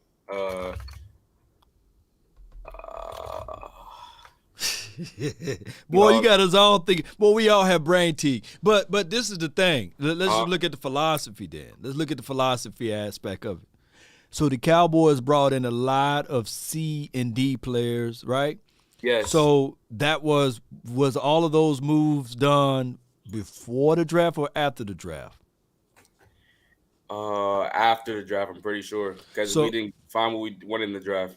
So if we're looking at that trend, it may be the same thing for the 2022 season after the draft. After the draft, we're going to bring it. There's going to be a lot. That's when my page even jumped because I'm pulling up guys. I'm showing you guys highlights and film of said players, and that's when my page jump even more because people say, hey, man, let me check out Stephen Parker. Let me take a look at, blah, blah guy that they brought in from Miami or whoever, So that's what I believe the Cowboys would do still. That's why we're not making any move right now for the free agency now. We're going to go into the draft. I think that the Cowboys will still draft pretty well. And then after the draft, we're going to go in and start pulling these low-hanging fruit guys like the Dollar General, Walmart All-Star boys. Uh-huh. But I think I think you think there's any way we can get more cap space before we go into the draft or before we go into, because doesn't free agency start this week? It starts on, I believe, Wednesday. Yeah. Thursday. So Wednesday, Thursday. On the 16th, right? Right. Yeah, officially. That's what I right. So you think is because I think if we don't get anybody early like we normally do, I think it's going to be kind of rough for us to get anybody of value that quick. Well, hold on. So we picked up J-Ron Kirsch. We threw $1 million at him. We picked up Neal. That was a big pickup for us because a lot of us were looking at it like, hey, Neal, he can hit. He can thump. He just bad in coverage. Oh, he don't have to coverage that much because now he's a linebacker, right? And then when we picked up KZ, that was a big move for us because we were saying that at least he had like 7 interceptions or something like that within 2 years or something we was looking at. And we did the comparisons, analysis, and we was like, yeah, he's a better pickup than what we have already out of whoever, Xavier Woods and Jeff Heath or what have you. So I think that the Cowboys pick up that same philosophy, pick up some guys after the draft, and still work those guys in with who we draft. Yeah, and I think But hold on, go back to your point. We have more money now than what we had last season. We have $19 million now. How much did we have last season? I don't remember that well. We didn't have 19. Remember, we was did working. a lot with our money last year. No, we had $37 million tied up in. Right now, we were still going back and forth. Do you pay Dak Prescott? Mm-hmm. And a lot of people say, man, you don't pay that injured quarterback 37. Well, you don't pay him. The argument was, is Dak Prescott worth at this time $43 to $45 million? Right, and then the final day, the last day that you can put the franchise tag on him, we put the $37 million franchise tag on him. And remember, that $37 million wiped away all of the possibilities of us dancing into free agency. Okay. You remember that? And I remember the franchise tag on him. I didn't know that. I don't remember the cause and effect of it though. Right. Right. So it was $37 million, like big old negative check mark on our free agent thing. And they was talking about, do you re-up this guy? Do you re-up that? And it actually pushed all the way back into June. Yep. So just going for my last point, I just think we were talking about coaching earlier with our run philosophy, and everybody wants to get back to the run. I think, I don't know, I'm in win now mode, and I think we possibly can win now. Everybody's saying we're doomed since we trade Amari Cooper, but I feel like it's really going to start with the coaching and how Kellen Moore changes going into this next year. I constantly think about our offense and how like our scheme is very one-dimensional and doesn't really change game to game. And right. I'm talking about like how we were able to, like, in order to set up an offense, you have to have like a consistent formula, and I don't feel like we have that. Like we don't have something to stretch the field to make them respect us. And if they don't respect us, they're just going to play the run. Right. I feel like if you can stop the run in two deep safeties for the most of the time, you're not going to have efficient offense. And I feel like going forward, if we're not able to attack that, I feel like a lot of the same is going to be a lot of the same as last year. The only thing that can change is defense. I mean, that's the only thing. Like, I'm definitely not saying that we are the Ravens, right? Defense. But I remember hearing the Ravens defense say, all we want the quarterback to do is give us one touchdown and a field goal, and we're going to win the game. That's how dominant their defense was. So with this offense, and if the defense can wake up and bring you that level of defense, which I'm not saying that we're going to be able to do that, it can flat out happen if this defense can just be that world of a world defense. And all of this stuff we're talking about with Amari Cooper gone and Ezekiel Elliott and Dak Prescott would be water under the bridge. I think when you talk about defense, though, I think we used to we put ourselves out the game. We suck the life out of us when we're going down by 10 points in the first quarter of a playoff game. And at that point, your defenses play as good as they want and only allow what? We only allowed 17 more points after the first quarter. I mean, if your offense really can't respond, I feel like the momentum. Momentum is a huge part of the game. I feel like no matter how good your defense is, if they're not allowing that much points, you don't have any momentum on offense, you're not going to win games. That's a big fact. You got to have momentum on offense, but I just look at it like this: if this offense is still a stalemate, and if Dak Prescott can't get it going under Kellen Moore's system, then they're gonna have to put everything back into the pot and regroup. But the issue will be, can this team run the ball? Can this team stay afloat? And can this team win it out on the back end? And that's the question that we all waiting to see. Can this Cowboys team do that under the leadership of Dak Prescott? And that's the big question mark that we all waiting for, right?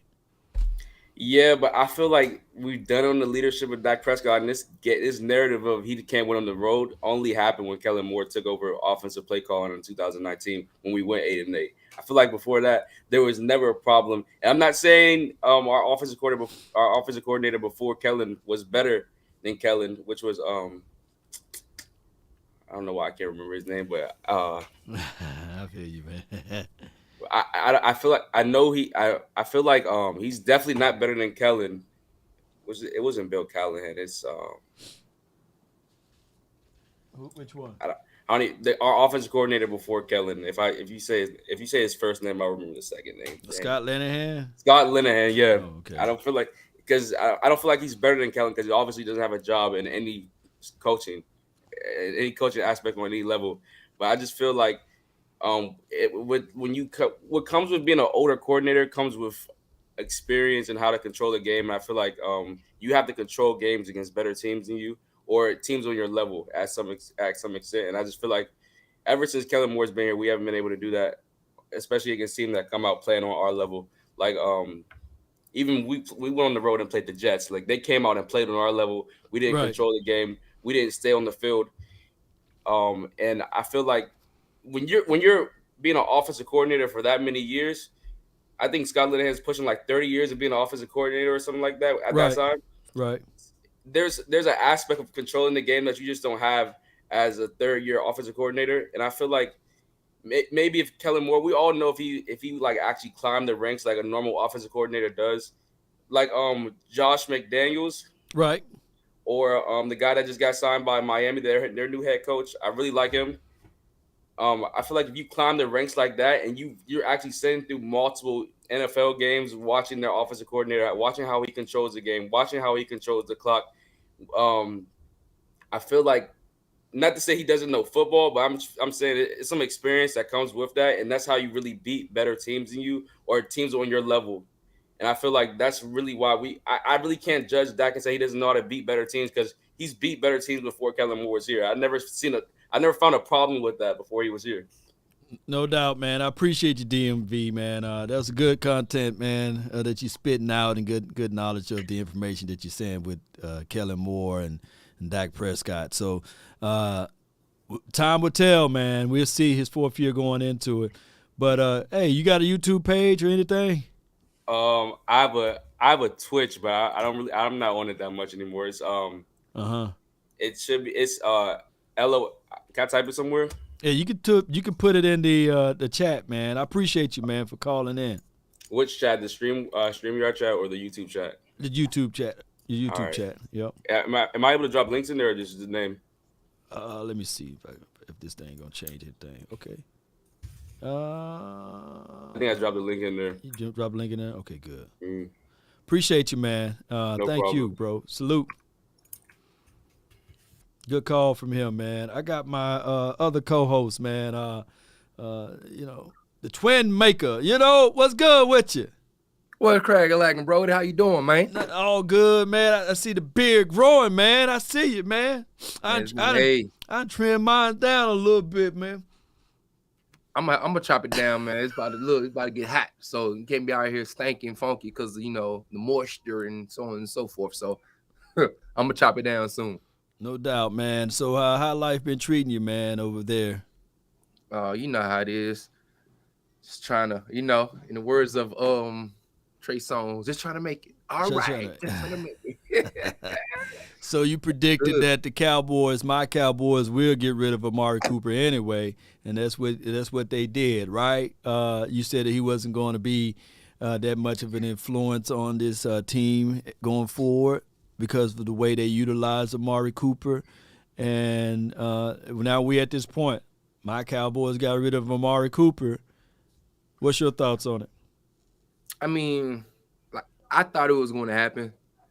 I thought it would happen a couple years ago, but it didn't. But I mean, to me, I think it could be a philosophy change. Understanding that they do have a young boy in CD Lamb. Right. They got Cedric Wilson. Is Cedric Wilson coming back? Cedric Wilson, they're going to allow him to test the market to see what he can come back with. And maybe off of GP they can match it. If not, they'll say, hey, man, we like your services, but we believe in Simi Fehoko and Noah Brown. Okay. Noah Brown, Fehoko, CeeDee Lamb, and Gallup coming back, week 3? Man, Gallup, to me, it'd be best for them to wait until, December, but they might rush him. They might rush him, man. Lord. I'm telling you, man, you don't want to, if you rush it, you can have bad hips. You can have a whole bunch of other things that goes unseen. Maybe November then. Might be like Cam Akers, man. You know what I'm saying? Cam different, man. Cam built different, man. I ain't saying Amari Cooper Cam, but that Mississippi Cam Akers, man, he's different. They been eating dirty every morning. But, hey, how y'all should pick up if y'all can, if he's on a good, budget. Russell Gage for Atlanta. Yo. He'll be. I think he's a free agent, man. He's like 6 foot, 6'2", right? Big body wide receiver. He played good, for the team that he was playing with Atlanta. Right, you know what I'm saying? And somebody like that, or you ever watch y'all play against the Raiders? It's a guy on there named Zay Smith, I think. I'm about to say, I thought you were gonna say Zay Jones or somebody. Zay Smith. Yeah, I think he's like number 6 or number 7. He's a wide receiver. He was like the third wide receiver or number 2. Third wide receiver for the Raiders from time to time. It's just for somebody to kind of come in and be a nice deep threat a little bit, because I know y'all want a little speed, you know what I mean? Or are you looking for a possession wide receiver right now? Man, we need speed. But look, let's do it this way. Let's co-host this thing, man. Let's get some of these Cowboy guys in here. Hold on. MJ, man, you've been waiting patiently, man. I got me. With the fade away. What it do? Yeah, you live in the flex, man. What's good? Move you to the middle, man. You got to unmute yourself. Well, you was unmuted. Unmute yourself again, all right? We can't hear you, man. Uh-oh. All right. What we gonna Can you hear me now? Yeah, boy, we're about to give you the. All right, talk to me, man. What's on your mind? Well, everybody talking about the key for the Cowboys really is their defense, man.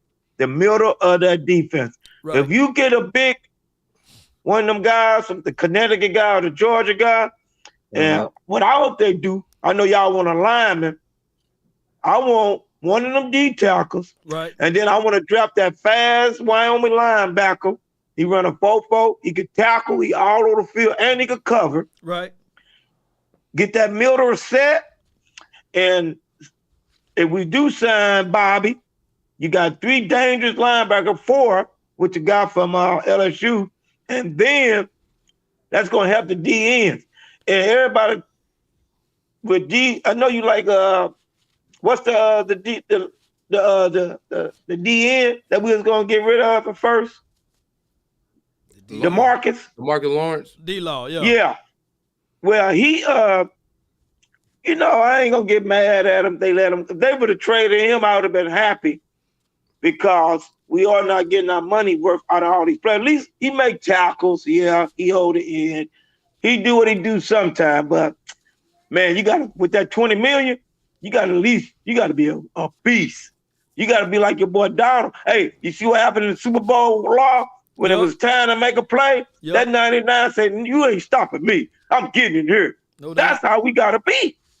It just can't, you know what I'm saying? You paying all that money. Man, MJ, man, you know how it is, man. Aaron Donald once in a generational player, man. Every 20 years you get an Aaron, you know. So if that, you know, so it's hard to find him, man. It's hard to find. Like, put it like this, MJ. Khalil Mack was like, when I saw Khalil when he was playing for the Raiders, I was like, man, that dude is the dog. He went to Chicago. He had some good years in Chicago. But he had 6 sacks last season, right? And the season before that, he really didn't showcase anybody anything. And they still got a sack and a 6 from him, right? And that's how you pretty much fleece the other organization. And see, my thing is with the Cowboys, I get it. D-Law have not lived up to his expectations. But if we're going to move on from D-Law, I want something. I'm greedy. Twin Maker, I'm greedy, man. I want us to get something from him. Yeah, we need to get some. Hey, but check this out. Hey, Law, check this out. I was thinking, now y'all ain't thinking this. I'm going to put the guy from UCLA at the end when we drop that big D tackle, that defense will be cold-blooded because that boy fast, he's strong. You put him at DN, the guy from UCLA, what's his name? Are you talking about? To play D tackle for us. You talking about Osa? Yeah, I put Osa at DN because he powerful. He can hold that air, and he going to get that pressure with them big D tackles. And you got the missile. But you're talking about more of a 3-4 concept. I just don't see Osa as that guy that they can rush off the edge with Ben. I think that they're going to corner him and slide him out of the way, and he won't be that much of an impact. So I like Osa, if anything, line him up at 0. You know, let him shade the one. You know, I think that he can do better in that aspect versus putting him all the way on the island by himself. I just don't see shoulder bend, good hand placement from him out of that. But he is a guy to get off the snap. If you're talking about what Aaron Donald does, right? Yeah. From a low weight position. And of course, Aaron, like I said, Aaron Donald is an alien dog. You can line him up anywhere on that LOS. But also, I don't want no parts of that of putting them on edge. Just to be fair with you guys, with my thoughts on that. But we got to have that middle. That middle been killing us. I'm telling y'all, that middle. If y'all keep doing, I'm gonna tell you something. Long. Talk to me. Everybody that listen, if you come back with the same bull job again in the middle. Them teams gonna run over us again, and at the end of the day, all of us gonna have that stupid look on our face. Yeah. Cause they ran up the middle for 100 yards on us. Cause y'all keep thinking them 300-pound guys is gonna. No, you need that number 99 from Georgia or that big boy from Connecticut. They beast. They ain't not getting moved. And then that way, Osa, your boy could get that penetration, them 3 techs with them DNs. Then we got it. They ain't running on us no more. Because I ain't worried about our corners. Our corners going to get better and better. I think it's going to be better. Twin Maker, you got a rebuttal to what he said? Hey, I'm all about the hogs in the middle. So look, if you want to get somebody to clog up in the gut, I'm with them. If you ain't drafting somebody 315 pounds or more to play two downs, that's all we need you for. First and second down, that's it. We ain't gotta be a 3-down D tackle. Nah, we just need you in there to stop the run, put some pressure up the middle a little bit. You ain't gotta sack them. You just got push. Yeah, push. Hey, a lot of people said in the chat, shout out to you, Toot Robinson. He said, "Look, man, don't forget about Big Bo. You know, he's 320 pounds. Yeah, Big Bo. He's gonna be better this year. We expecting him to be better, right? We expecting him because he didn't beat out our guy from our town, our neck of the woods. He didn't beat out Justin Hamilton in most of those games that we saw. Twin Maker, you remember Justin? Oh, yeah, he was young though. Hamilton been there a while. Yeah. So we'll find out, man, if his body is strong and everything. But I appreciate you, MJ, for jumping in. Hey, and one more. The offensive line. You put that I ain't gonna lie, I don't know why y'all they messed up. Number 66 played good. I kept telling my friends, they kept crying. Remember, Law, me and you talked, and y'all was talking about Williams. I said that fool is gonna play dumb. He gonna get bull rush. He got bull rush. He was holding. He's horrible. And y'all kept bragging, and y'all was trying to blame him for the running game. No, the running game was blamed on more running them same stupid players in the middle. Man, you got that number 20, sweet right, sweet left, sweet right, sweet left. We kept running up the middle. You know we can't run up the middle. Right. Every time we run right or left, 5 yards, 8 yards. Yeah, we were. Our coach is something stupid. No doubt, man. I appreciate you, man. Hey, MJ keeping it real. Sometimes you gotta keep it simple, man. If it's working, don't stop you. Hey, just keep it going until they stop it. Keep using it. You know what I'm saying? I've seen Tom Brady run the same play 3 times in a row. If I got a first down every time, hey, until they stop it, I'm gonna keep using it. Sometimes you already know bread and butter. Bread and butter. Bread and butter, man. Morning. You know what it gonna do. You already know. Bread keep the what? Poor man fed. Hey, we don't play them 5s when we play them dominoes, but we should collect them 10. Thank you. Appreciate you, MJ. Dots, baby. Let's go. Thank you, fam. Spots and dots, man. Shoot, he was right on the money with it, man. Hey, we got next that's in the fold. Gonna be JC, man. He ready. He got beer gang. Got JC Jackson coming in this boy. He got JC in the house, man. Beer gang in the house. I'm about to go outside so I get that good lighting. Oh yeah. You know you want me to wait? We're gonna bring him when you get outside. Then I don't want to showcase. I don't want him to showcase out. Let's start the show. They want people to see that big old mansion you coming up out of, man. Where you at, JC? Yeah. Where you at? I'm in Riverside, California. Yeah, like I said, like Cali. Yeah. That's Cali right there, baby. Up there in the Malibu. Yeah. Hold on, time out, Brody. Yeah. How y'all brothers doing today, man? We doing good, man. You know, twin good. It's Sunday. Sunday fun day. This is the day the Lord has made. Yeah, this is the day. Oh yeah. Know how to take you out of church. Hey, Law, he got the pergola. Yeah. Look, he got the... That's what I'm talking about. I'm trying to get like y'all with the beer, man. Come on, man. Man, the brother's beer bottle coming soon, man. Oh man, I need that, man. I need that, man. Yeah. You know what I'm saying? Yeah, I got a lot on my mind, man, about this team, brother. Spit it, man. We got some umbrellas over here, man. We can let him out. Okay, well, maybe a couple things. I'm gonna start with the Cooper trade. You know, I just think that was like mediocre. You know, how we handled the situation. You know, for us to give away a first and then trade him for a 6, I think that's just a child's mentality how they handled that. Like it's just simple math. It just didn't make sense to me, and you know, it's not adding up at the end of the day how that happened and why. It's me too. Hello. Hey, JC. And then how we correct. My guy, yeah, can y'all hear me? No, the Wi-Fi, man. They track you. How many bars you got on that phone?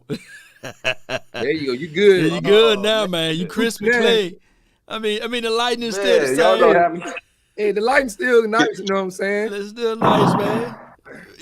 Am I good now? Man, dude, house so big got echoes, man. What's good though? All right, JC Jackson, man. What else you got, man? I mean, my bad. Don't want to tell off all of this different thing. I just want to know what you personally feel about the receiver situation and this receiver curse that Dallas seems to have, where we just keep cutting our number ones. You know, and I'll quote a few things, and I'll speak my piece, and then I just want to know how you feel about the situation. Go ahead. I feel that Dallas is blaming. They take the easy way out by blaming their receivers for the quarterback problems and the quarterback issues that we have. You know, I heard a guy on your podcast, on your YouTube page yesterday saying that, you know, he was talking to Hakeem, and he was, you know, trying to clown Hakeem about his points and his, you know, where he was coming from. And your boy had stats. He had all that stuff to prove his point. But at the end of the day, if you fourth in this and you third in this and second in this, why we ain't got to where we need to get to? If Dak Prescott is top ranked in all these stats, right? Why we not where we at, where we supposed to be at? You know what I mean? And it's just frustrating watching him sometimes. And it's like the eye test tells you that he's not that guy. He's not. I mean, you got all right. So hold. You got some good points there, man. So let me get it. Can I get a little piece of it? You know, let me get a little piece of it, JC. All right. Go ahead. Your argument is this: the core of the argument of all you're saying is Dak Prescott is not that guy, right? Yeah, that's what. That's the core of your argument, that Dak Prescott is not the guy, is regardless of the wide receivers that's on this team. CeeDee Lamb, Amari Cooper. He had Gallup for some parts of his career, and as well as Dalton Schultz, and he couldn't deliver us the results that we're looking for. Let me ask you this. I get it. I absolutely do get it. But Dak Prescott, he's the guy that's going to touch the ball majority of the time. The offensive coordinator craft up and draw up plays for these wide receivers to get things done too. So my thing is, if Dak Prescott is not the guy, who do you would like to see in this particular offense juxtaposed to Dak Prescott to be that guy? Somebody like Deshaun Watson, somebody that's consistent, somebody that comes out of the gate pretty fast, that finishes his games, that starts his game early and finishes his game, and is just consistent and accurate. You know what I'm saying? And you know, Dak doesn't look the same. People keep saying and speaking on what he did his rookie year, his first 2 years. We're not living in those days no more. So how did the Texans get Deshaun Watson? I believe they drafted him. What round did he go? He went first, I think. Went first round. So my thing is, in order for the Cowboys to get guys like the Justin Herberts, the guy from Cincinnati land, Joe Burrows, and all of those boys, you're gonna have to suck. You're gonna have to have either you're gonna have to suck the previous year, because Zach Wilson, Trevor Law, and all of those boys first round draft picks that was picked in the earlier of the rounds. Your team will absolutely have to suck. And the last time the Cowboys was in that position to pick up a guy like a Deshaun Watson or Pat Mahomes or what have you, Zach Martin. They went and got Ezekiel Elliott, right? Oh yeah. They went and got Ezekiel Elliott. So, and one can argue that was a damn good move juxtaposed of us picking up a Carson Wentz or moving up a little bit to pick up a Carson Wentz or a Jared Goff. And I do hear your sentiments. Dak Prescott is not that guy. But here's the thing. The secret sauce to winning games when Dak Prescott is 30-0 was running the ball. Oh, that was behind Ezekiel Elliott, right? That was your first-round draft pick. In your offensive line that you made the investments. Why will I go to the Cadillac store or Cadillac car dealership to look for a Mercedes? You see what I'm saying? Yeah. Like, if you want the Mercedes, go to the Mercedes dealership. Don't go to the Cadillac. Look, I seen people all the time, they go buy the Honda and they rip it apart and they start putting other parts on it from other car dealerships. Why not just go buy the car that you really want? If the Cowboys really want that Deshaun Watson or really wanted that Pat Mahomes, instead of taking a fourth-round draft pick out of Dak Prescott and going to get him, why not go ahead and go and get that said quarterback, a Trevor Lawrence? Maybe we have a tolerance of saying that this guy would have been that guy, right? And move up, use up draft capital to get such. That's my only argument. I'm not saying that Dak Prescott is trash, nor am I saying that Dak Prescott can walk on water. But the time that the Cowboys had the opportunity to draft a good quarterback in the first round, they passed up on that. And the time that they had the escape ability to do that, they franchise tagged Dak Prescott instead of putting 2 first-round draft picks on him, which they could clearly done.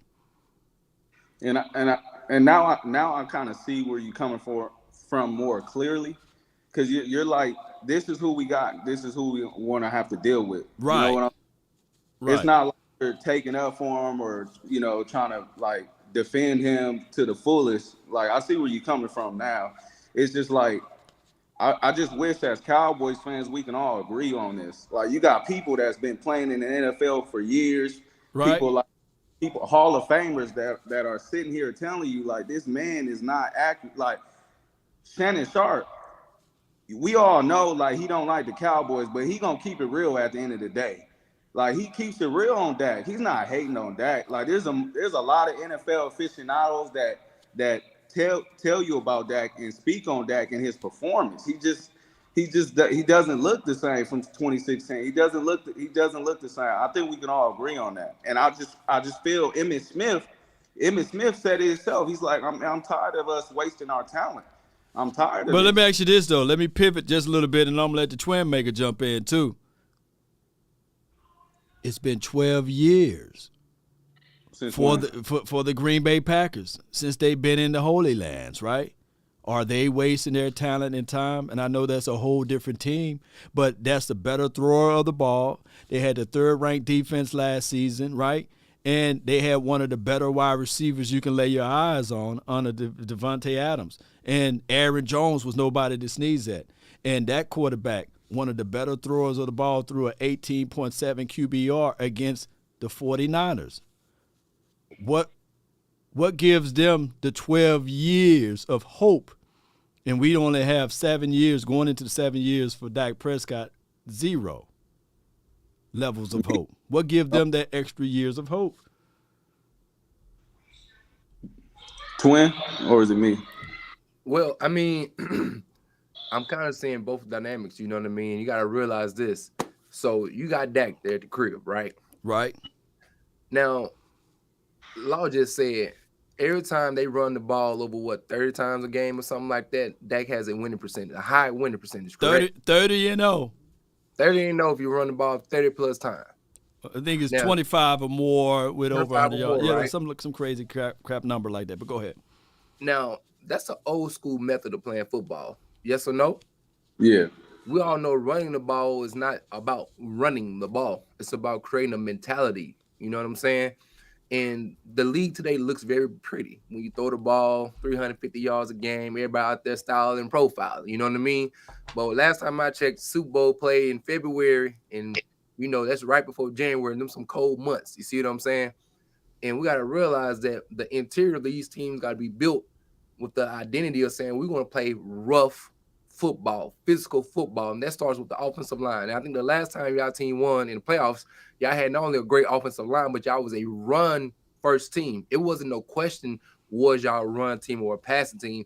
It was a known. It was a given. If you play against the Cowboys, they're going to run the ball down your throat. Point blank period. Yes or no? Well, the last time we won the playoff game was against the Seattle Seahawks. Ezekiel Elliott, you're right. He was healthy. Remember, he didn't play the game before, right? And he came into that Seattle Seahawks game. Yes, Dak Prescott, everybody going to point to Dak Prescott's first playoff win, but people fail to realize Ezekiel Elliott rushed for over 120 yards in that game, and of course, we had a big kickoff return from Big Tay. So I'm looking at football, it's levels to this. It's a not one person put the game on his shoulders and they win it, but it's a collective team, and the quarterback, fortunately, gets all of the credit. But we can also argue, and against that Rams team, we was gassed. We couldn't run the rock. We couldn't move anything out of the way, and we had to rely on Dak Prescott's arm. But I recall we still put up I think north of 25 points in that game that we lost to the Rams against, but we couldn't stop the run. But go ahead with your point. So I was just saying this.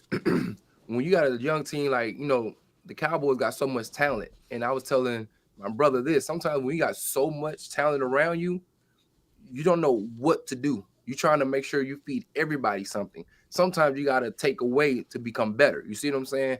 And so I feel like even at the time where Troy Aikman was playing with the Emmitt Smiths and the Michael Irvins and so on and so forth, Troy Aikman went out there throwing the ball 35 times a game.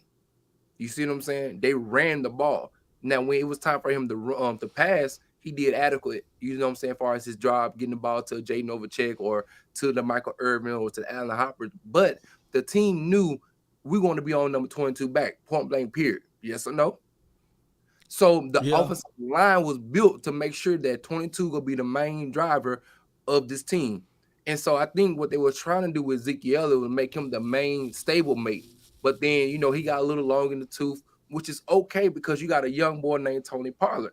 Now, what they should have done was adapt, meaning if I know Zeke can't take the full load to carry 25 times a game, I got a young boy who averaging at least 5 yards per carry. Let me ingratiate him into the offense and get this mentality saying no matter who we play, we're going to run the ball at least 25 to 30 times a game, regardless. Mm-hmm. And for me, that creates just a mentality of this. Not we're going to try to do this on one Sunday or every other Sunday. This is who we are. Despite all the weapons that we do have around us, whether it was a Amari Cooper, whether it was a CeeDee Lamb or a Sadie Wilson up the string, like we're going to be a run-first team. That makes teams who you go against know that without a shadow of a doubt, I got to stop your run because you're not going to give up on the run. See, some teams know that if Dallas run the ball the first quarter, if they ain't getting a real good go at it, they know, guess what y'all gonna do? Y'all gonna stop. But see, that's a mind frame. You see what I'm saying? Like boxing. Just because you get hit first, in the fourth round or, you losing, you don't stop throwing your punches. Yeah. You want to keep on what? Keep up with your game plan. I'm going to keep going because, look, the championship rounds are what rounds? 8, 9, 10, 11. You know what I'm saying? Them the championship rounds. The later rounds, yo. Yeah, you know what I'm saying? So, like, when that's a mentality, though, and I believe that the Cowboys kind of lost it with Kellen Moore because he has so many options and he wants to be a new, he looking at these teams like the Justin Herberts, who everybody say they love, right? Right. But ain't played not one playoff game. He been sitting in the house chilling. You see what I'm saying? But don't nobody want to say nothing about that because if it was another quarterback like Lamar Jackson, who everybody claim who's now suck or he's terrible, who has a playoff win, who has an MVP trophy, they say, oh, well, he ain't that good because he ain't won the playoffs. But Justin Herbert, who ain't even touched the playoffs, he get all the glory now. You see what I'm saying? You see that? But see, we fickle when we want to praise somebody, and then we sit there and degrade somebody at the same time because we don't keep the same energy for everybody. You see what I mean? That's why he gave that Aaron Rodgers analogy earlier on. So that's my little 2 cents on the situation. If that makes sense to you guys. It makes sense. It definitely.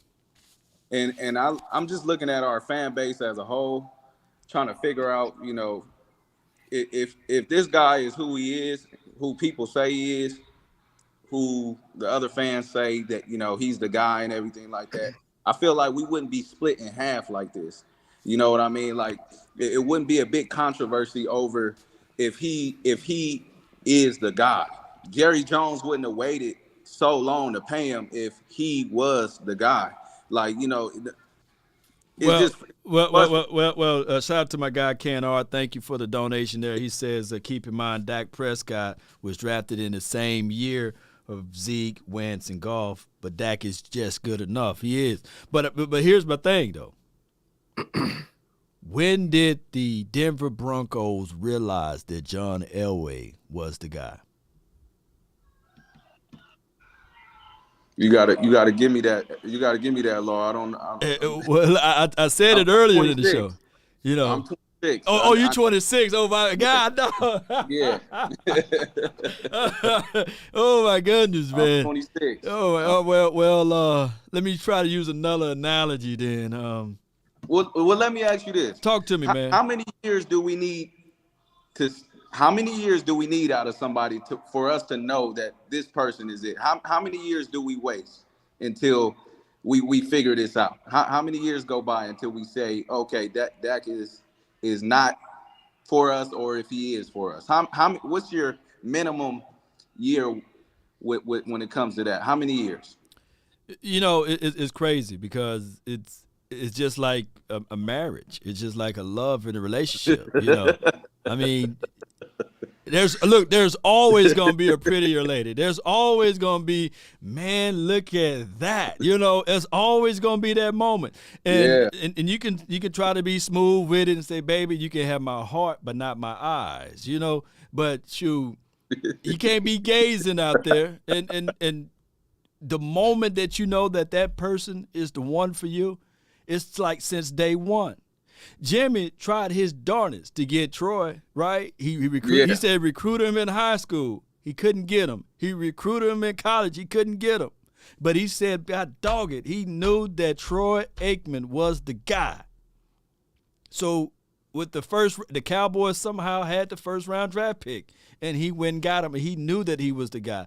But he said to himself that he can never let Troy know that he was the guy. So that's why he put Steve Wash out there, who was phenomenal, in college.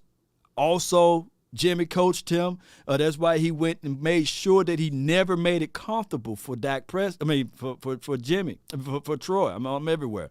So, but with the Jones family, they never viewed Dak Prescott as that guy because he was the fourth pick in the fourth round. He was the fourth pick in the fourth round or what have you.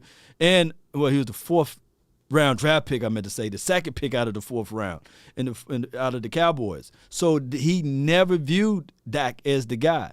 It was Tony Romo. The whole team was built for Tony Romo. That's why they went and drafted Ezekiel Elliott. That's why they went and made sure that they solidified that offensive line for all of those years because they was planning on winning the Super Bowl with Tony. But Tony got hurt.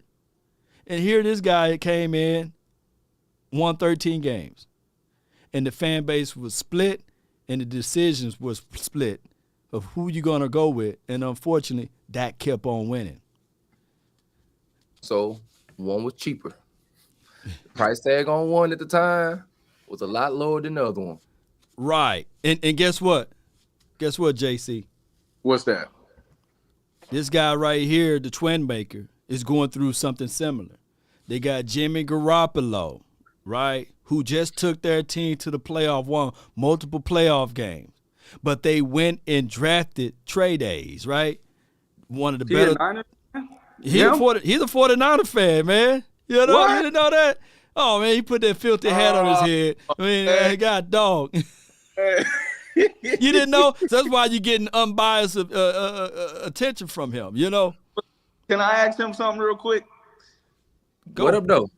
How did you guys win the game? How did we lose the game? Undisciplined. Okay. How did we lose the game? Keep all the way full. Our offense was sucky. Undisciplined. Okay. Y'all gave us early in the game because we didn't score that many points. Y'all gave us possessions extra downs on third downs when we was already backed up several times. False start penalties, holding penalties, unnecessary calls for us with a slow offense like we do have. They helped us win, start off the game. They gave us a little momentum, and then I thought y'all try to play more like us instead of playing like y'all. Because it wasn't our offense that beat y'all. You know what I mean? Our defense, for me, our DNs and our push up the middle came after y'all because we knew y'all wouldn't go stick to the run. You see what I'm saying? And y'all didn't. And we were a run-stop team anyway. So our whole defense, we play quarters, you know what I'm saying? So we ain't going to give it the big bum too often. And so we already knew the Cowboys ain't going to stick with the run because we've been a top 5 rushing defense anyway. And so we made y'all one-dimensional. And y'all kept trying to utilize what's his name? The running back. Spit it out. Spit it out, man. Pollard, you know what I'm saying? But y'all didn't use him enough. Whenever y'all did use him, he did. Look, whenever he did run, he did okay, but he didn't get enough touches because he's quick. You see what I'm saying? And so we just made sure that y'all try to keep feeding Zeke, who was hurt, which I thought y'all shouldn't have. Dak didn't play his best game. I will give y'all that. He didn't play the best. I gotta keep it a buck. But at the end of the day, I thought if y'all would have kept the pressure on our edges, running the ball with a Pollard or using the screen game, y'all could have had a chance to beat us, because our offense tried to give y'all the game on several occasions. It's just y'all didn't, combat it and play good enough to win. And we were just real nasty and physical. And I got 2 more questions for you, Law. What is your response to Dez Bryant's tweet defending basically the receiving core, in Dallas, and defending Cooper and everything like that, telling us that Dak Prescott needs to it's not Coop, verbatim. He was basically saying it's not Coop. Dak Prescott need to go in the quarterback room and look at what he's looking at. And what is your response against that? Because nobody knows Dak better than Cooper and Dez Bryant. So, what are we doing here? How do you feel about that? And these guys are guys that played with him, his number one options, basically telling us like, man, it's not us. It's this guy right here. He's not throwing the ball accurate. He's the one that's inconsistent. He's not doing what his job. We are here doing what we need to do. What's your response against with that? From from a fan perspective, I would say Dak always would need to improve. I think every year you try to improve on something, but from a logical reasoning of what Dez Bryant was saying, it's sometimes I don't know what to say if either to take this with a grain of salt or not, because it was Dez Bryant also pumping up Dak Prescott when he was on his team in 2016 and some parts of 17. So I'm hard pressed to say that whatever Dez Bryant said about Dak Prescott and what he need to do, I'm quite sure Dak Prescott will do. But it's the nature and how the information was delivered. Could he just simply text Dak Prescott and say, hey, get with Tony Romo during the offseason, right? But that's not the case nor the scenario. He kind of said it all out in the opening, and that creates so many sways of opinions, because we can clearly see that, like what my brother said, in a cover 4 or quarters defense, I don't care who you got as the quarterback. If you don't establish the run game, you're not finna deliver on the ball on a consistent basis. A la, if you look at Aaron Rodgers, who is a better thrower of the ball, I think that he still had weapons, and he threw an 18.7 QBR against quarters defense because the 49ers played the same and similar style. They said, okay, we're going to drop everybody, and we're going to play on the mindset that you like. You like to throw the ball. And hey, bro, not to interrupt. But that wasn't the first time, though. People got to realize. Give him some more. Aaron Rodgers 4 times. 3 times in the playoffs and beat them every last one. Right. And they had the better team. But what you guys did, y'all dropped 6 and 7 DBs, and you said, okay, Aaron, kill us with the underneath. And what people would do, JC, is that they would say, okay, but that's Aaron Rodgers. It was in the cold. It was a blizzard. And the only reason why I know for a fact that it was a hard defense to beat, because this dude right over here, this dude right there with maroon and red on, you know what I'm saying, that took out Aaron Rodgers' team. And regardless, he reminded me that they did the same thing to the LA Rams. Technically, it was just by, I guess, all of a sudden the universe opened. And I know you would never say, well, it's because of Tart dropped the ball. But it wasn't Tart dropped the ball, but you know what LA Ram did a little different, Twin Maker? What that was? They ran the ball a little bit more. Oh, they did. Consistently more. And they ran the ball not only in the first, second, third, and fourth. And they did. And I was like, dog. And guess what else y'all would see? If you look at Matthew Stafford, he took the check down. Yep. He took the check down, but they kept running the ball, running. And I was like, oh, they go keep this mentality saying that, hey, we know y'all like to hit us hard when we run the ball, but we just going to establish it to keep us down in 2nd and 7 or 3rd and 5. You know what I mean? And we're gonna keep running the ball. And teams found success that way. If you look at the Super Bowl with Kansas City Chiefs, the boy, he could have been the MVP, the running back. You know, if y'all ever watched that Super Bowl, that boy was running like, dog. They kept running it. You see what I'm saying? And so one thing I'll tell y'all as Cowboy fans, this: Dak ain't going nowhere.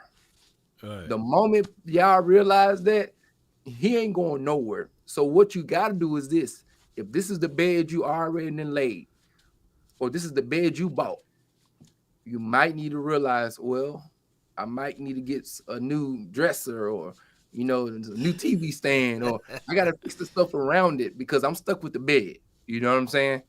It's a sleep number. He does commercial for him. I got this bed. I ain't going. I might well. He ain't going nowhere. Hey, JC. He got jokes, man. But here's the reverse effect, though. He's here in the 3rd degree because the 49ers fan base, they whining about whether or not, from the media aspect of it, or whether or not they're going to keep Jimmy G, or they going to play Trey Lance. You know what I'm saying? So it's the same argument, Yeah. When you going to rip the Band-Aid off, Twin Maker, you don't want, you want to, but the organization said, nah. But see, they like, we like Jimmy Garoppolo. And as a fan base, we like, dude, if y'all had seen Jimmy numbers compared to your boy Dak Prescott numbers, y'all be like, oh, Dak, you starting to look like a 9 instead of a 6 right now. Empty calories. You know what I'm saying? Empty calories. Dude. JC, ask him right now, will he take Dak or Jimmy G right now? I don't think he'll take Dak. I guarantee you won't take Dak. Ask him. Why not? You would take Dak over Jimmy G? Why not? Just the threat of him the mobility alone for 4 times out of a game would be great for my team, because we go run the ball consistently. And then when we get the 3rd down and there's a 3rd and short, having Dak to skeet, like to run out the backfield or to run a draw or something like that every now and again will be perfect for our offense, because of the way that we play. We got a statue as a quarterback who can't move a lick, and he doesn't throw the ball down the field. So even when y'all stretch the ball down the field, we don't even throw the ball beyond the 20. I gave you the answer to the test earlier. He's 30-0 right now when the Cowboys run the ball. If you put him in Kyle Shanahan system, this dude probably be 50 in some odd crazy number if you just run the ball. Law, you wouldn't trade Jimmy G for Dak, because I wouldn't either. I wouldn't. I think Dak is better than Jimmy G. Yeah. Right, that's what I'm saying. That's what I'm saying. Agree with. But he's saying that he would go with Dak over Jimmy G. What would you do? What I would do? Yeah, what would you do? I would keep Dak Prescott over Jimmy G. Exactly. Yeah. But I feel you, JC, man. Let me let Chris man in, because Chris been waiting here for a minute. I appreciate you, man. Do you got a YouTube page or Twitter or Facebook? Y'all just pray for me, man. I don't got none of that. Y'all just keep me in prayer. Hallelujah, this Sunday morning. You know what I'm saying? All right, but one quick question. Do you think we should draft a quarterback to put behind Dak, just, to put a little pressure on him? No? No, not this year. The quarterbacks, I ain't even, but I'm just saying, the quarterbacks this year aren't even good enough for you to want to draft somebody to kind of press Dak Prescott. You might well use that for a better position and get a BPA and keep on pushing. Yeah, my thoughts on it, man. If I'm BPA all day, if Sam Howell is the best player available at 24, then you go pick up Sam. That's just how I look at it. But I'm a strong believer in drafting the quarterback every other year. I think that one of the problems with the Cowboys and when we had Tony Romo for all of those years, that we never put a quarterback behind him to put a little pressure on him. Or when Tony went down, we were scrambling, trying to find another quarterback. I believe in Dak Prescott 100%, but I'm also always trying to better my best. And if he's the best player available, then I'm either trying to see who's willing to move up to that spot and trade down to get multiple draft picks, or I'm flat out drafting the BPA all day. That's just me, regardless of the position. Thank you, Law. I appreciate it, man. Thank you, Twin. Man. The Twin Maker. Yeah, appreciate y'all, man. So you see what I'm coming at, man? Now we have Chris in the house, man. What's up, Chris? Hey, what's going on? Can you hear me? Yeah, man, you live, man. Yeah, you live. What's good? Yeah, I'm up here working. I got a little detail shop, but I've been listening to you every day, and it's the first time I got a chance to get online. So I appreciate you taking my call. I appreciate you jumping in. It's me and the Twin Maker, man. We live and full in effects, man. What's good, man? What you got for this show? Man, I just want to piggyback on, everything y'all been talking about, and I'm a believer in Dak Prescott. I wasn't at first. I believe if they put Tony Romo in 2016, they would have beat Green Bay Packers. I believe in my heart. But I also remember that year. I don't know if you remember. You remember when Dak Prescott and the Cowboys played the Pittsburgh Steelers? And I remember Dak threw a long bomb. I can't remember the receiver. Right over the shoulder. And caught a touchdown, winning that game. And they talking about Dak wasn't accurate. Well, Dak was accurate in 2016. Yeah. You know why Dak was a little bit more accurate in 2016 than right now? Because they had a balanced attack. Like you said, they had a run game. Yeah. They had a pass game. Yeah. They had it going on. Yeah. We always say, when you bring a rookie quarterback in, who are you bringing them to? What philosophy do you have? And the notion that Kellen Moore is a better play caller than Scott Linehan, we need to make our mind up. Because first, Scott Linehan and Jason Garrett is too conservative. They just run the ball all the time. We want to pass the ball now. Now we bring Kellen Moore. We're passing the ball all over the damn play, and it just look crazy. Yeah. So which is it? What we gonna do? Well, Chris, it's just like this. We were saying balanced approach, right? Sometimes less is more, but you still have to have a balanced approach. Now I can use this analogy with you, right? I don't think you're 26 years of age, No. I'm almost 50 years old. Man, congratulations to that, man. So you live many moons on this planet. But John Elway. I have to use John Elway. The way he won the Super Bowl was a balanced approach. Matter of fact, I can go all the way to this right here, Brett Favre. You remember Dorsey Levin, right? You remember him? They said, of course, they had Desmond Howard over there, too. Was that Desmond Howard? Yeah. Yeah. So it was a balanced approach. They said, you know what? We know that he was the gunslinger. We know that he liked to throw the ball everywhere. But the best option for us to win the game is to take that asset, take that ability from him, develop a balanced approach. Let's run the ball. Let's play good defense. And we can win the Super Bowl that way. Mm-hmm. That's all I'm saying. And tell you the truth, that could have been San Francisco 49 last year. You had Dak Prescott or somebody with San Fran, with their defense and with their run game. All they needed was a quarterback to throw. Damn, being accurate.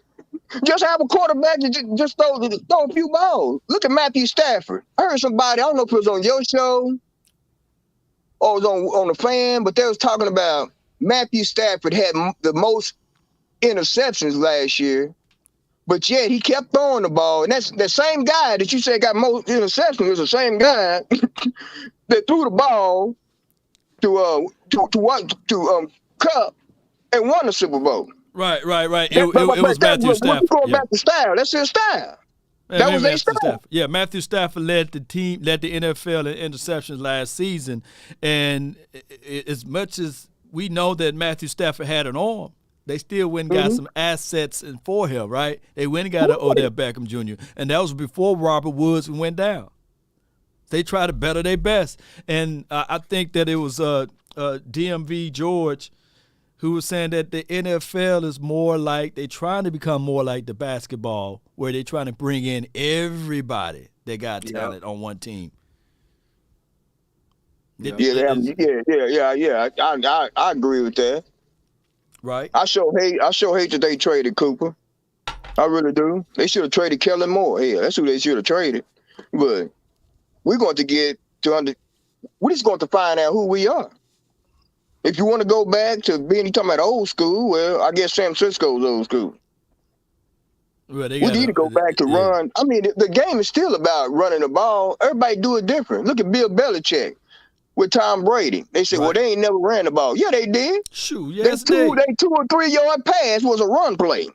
Right. So I'm talking about, they ran the ball a whole lot, tell you the truth. I mean, that's what they did. We can go all the way back, Chris. Hey, we can say it just like this.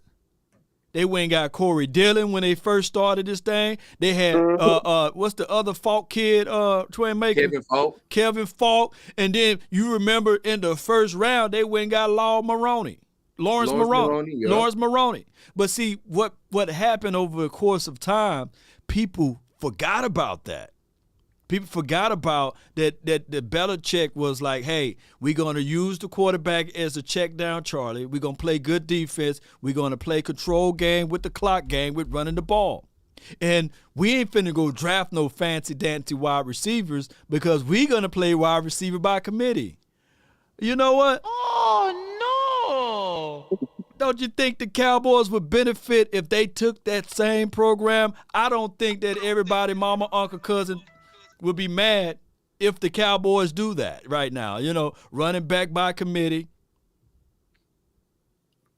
Right. Instead of wide receiver by committee. Go ahead. I totally agree. But yeah. I know Ezekiel Elliott was hurt last year. And I'm not against Tony Pollard. I want Tony Pollard to touch the ball just as good as Ezekiel Elliott. But let's take Ezekiel Elliott out of the picture and Tony Pollard out of the picture.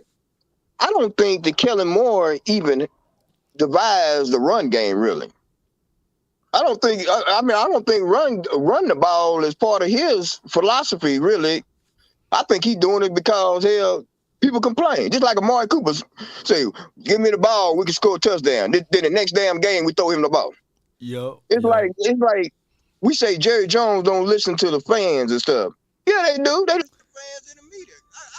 A few times in the last few years, when they complain about stuff, was all out in the media. The next damn game with Jason Garrett, we start doing. Jerry say, well, Jason, you need to take more chances. Now Jason Garrett going on 4th down on his own 5-yard line and shit. I mean, you know what I mean? It's like we need to have our own philosophy and stick to it and win games, because those years of Jason Garrett with all this conservative stuff, we were winning some games. It was a few little times that we, blanked the bed a little bit, but we was there in the game. Well, hold on, Chris. I feel you what you're saying, but I really go back to, Jason Garrett did win us a few games, but it wasn't enough. He kept us right at average at best, and we was 8-8 for majority of those years. Not just saying the record, but we was average, meaning that where we picking at now in the draft, that's where we stayed at, round 16 to 24 round draft pick. That's where we was at picking orders, and that was because we was never trash enough, like 1-15, or we never lost enough games to be picking in the earlier of the drafts. Or we never was horrible enough so that we all can ride and get Jason Garrett out of the picture, because we always had talent on this team, but we just never was good enough to get over the hump. Let me ask you this. I'm on board with Mike McCarthy. I think if they allow really Mike McCarthy to take a hold of this team how he wants to, I think we'll be successful. I really do. I really believe that. I believe Mike McCarthy. You want to go get Sean Payton? I'll be real happy with Sean Payton.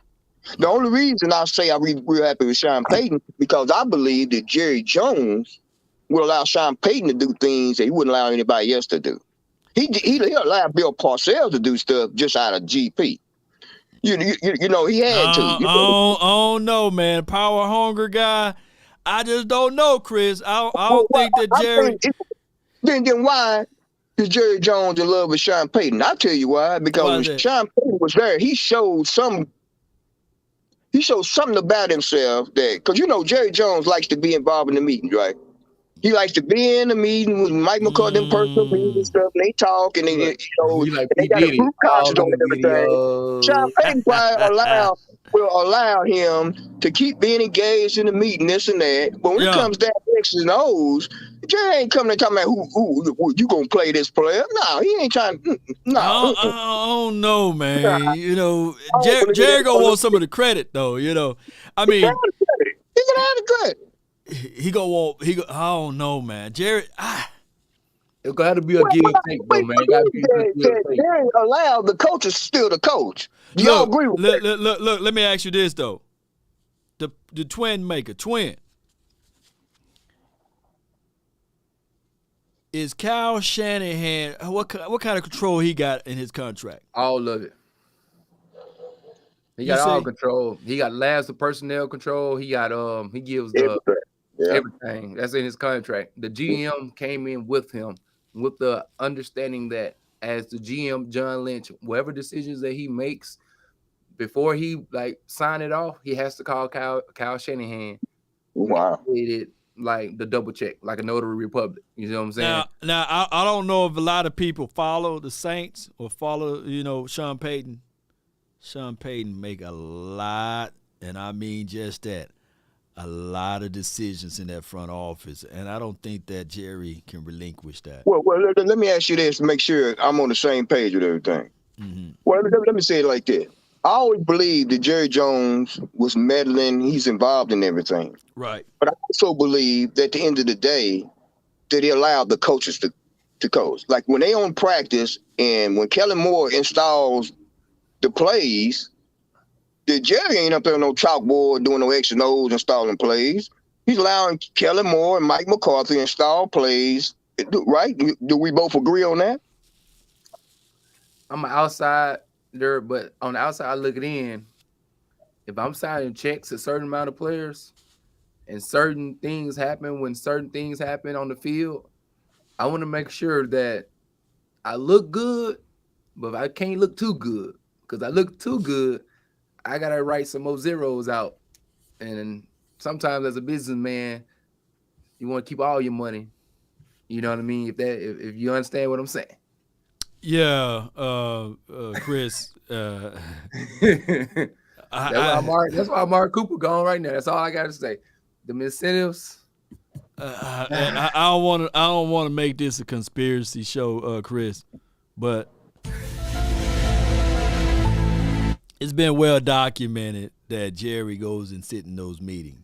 And it's well documented that Jerry also have a heavy influence on who get the ball. It's heavy documented. And I had people, shout out to the late night hype, we had some guys, and I'm not finna say their names, said, yeah, Jerry was in the room. Jerry stood up and said, hey, can we get this guy the ball more? Can we get that guy the ball more? And I'm not finna be smirching anybody's name out there, but it's just no sullying. No sullying, right? But still, that's not X and O's. Yeah, Jerry. Now. Oh, you talking about X and O's? All the NFL team do it. We ain't gonna get Amari Cooper the ball this part of the year because his incentive gonna kick in. He ain't vaccinated. Whatever personal issue he had with it, but still, don't you still allow Kellen Moore to do the X and O's? What are you saying? I want to get this guy the ball or not? They still got to do the diagram of the offense or the defense, right? That my friend. Jerry know how to create an offense. That, my friend, you are on the money with that, Chris. You are right on the money with that. But it's hard pressed. It's hard pressed for me to say this right here, that Ezekiel Elliott, knowing the intel that we have with a PCL tear, and you have a healthy running back until I think to the Saints game where he torn his plantar fasciitis, is that you should have had at least seen an increase of a Tony Pollard production. You just should have, because I'm quite sure that Jerry knew that his running back had a PCL tear. That's all I'm saying. And there was no adjustments to that, That's all I'm saying. But I understand. I'm gonna leave that part alone. I'm gonna leave that part alone. Yeah. But final point, Chris. Final point. Go ahead. Final point. I do believe Mike McCarthy is a good coach with Jerry Medlin and all this and that. And I think down the stretch, I don't give a damn who you throw the ball to. Even though we do need a number one receiver, but I think if Kellen Moore called a better game or diagram some better plays, that we wouldn't be having this conversation right now. It'd be a totally different. I mean, how can you get away from the coaching? People in the media, the 4-letter media you talk about, want to blame the players. All the time they want to blame the players. Oh, Cowboys are overrated. They players are overrated. Man, a whole lot of teams would love to have some Cowboy players. I'll tell you that now. Well, no doubt. So if it ain't the players, then what is it? Coaching, It got to go back to coaching. Yep. Or hold on, let me shut up because it seems like we're going right back to the same deal we got to talking. Yep. Appreciate you so much, Chris. Thank you, man. You have a YouTube page or Facebook? What do you do, man? No, man, I don't have that, man. I love your content, man, and I'll keep listening on, man. No doubt. Props out to your brother, man. Even though you're a 49ers fan. Yeah, you're a 49er fan, man. Now, how'd you become a 49er fan in the first place? Ain't both of y'all from Mississippi? Yeah, both from Mississippi, man. He just picked. He picked a horrible team, man. It's easy. Would you want silver or gold? You tell me. Man, but if you have more silver and then a little piece of gold, give me the silver, man. Get out of here, man. Hey, PR.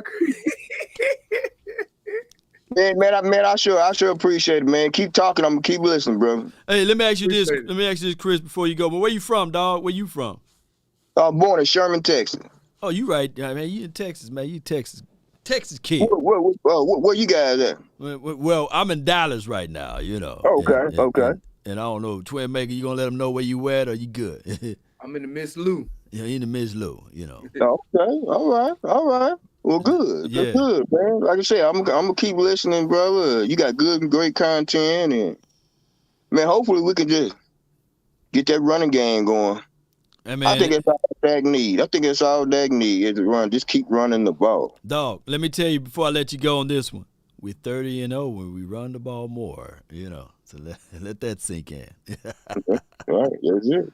Yeah, that's a good call from him, man. All right, so if you guys want to join the hotline for your mind, all you got to do is click that link that's in the top of the YouTube page, and then you can be a part of the show. We had good guys so far, man. What's good, Wayne? What's good? So when your loved ones who are listening, right, hear the number 30-0 when we run the ball this many times, what's their rationale to say that we don't need to do that, or that doesn't need to be our identity?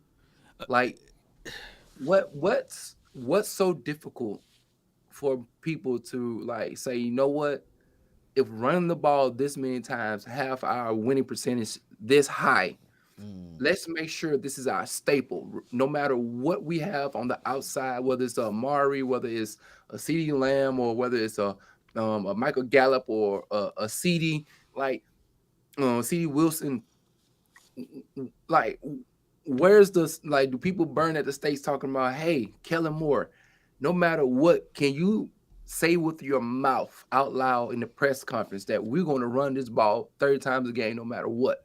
Like, does that ever come out of Kellen Moore's mouth, or does he ever speak of things like that, and then do the people hold him up to it and be like, hey, man, we hold you accountable to run this ball because we've seen that you have been a winner when you do run this ball consistently as your identity, and then you do the play action off of that. You can get the speed that Dak Prescott still does have on a bootleg because of that. You can run the misdirection because of that. When you have established those things in the running game, and just add on to that far as, using Kellen Moore offensive wizardry to, do other stuff.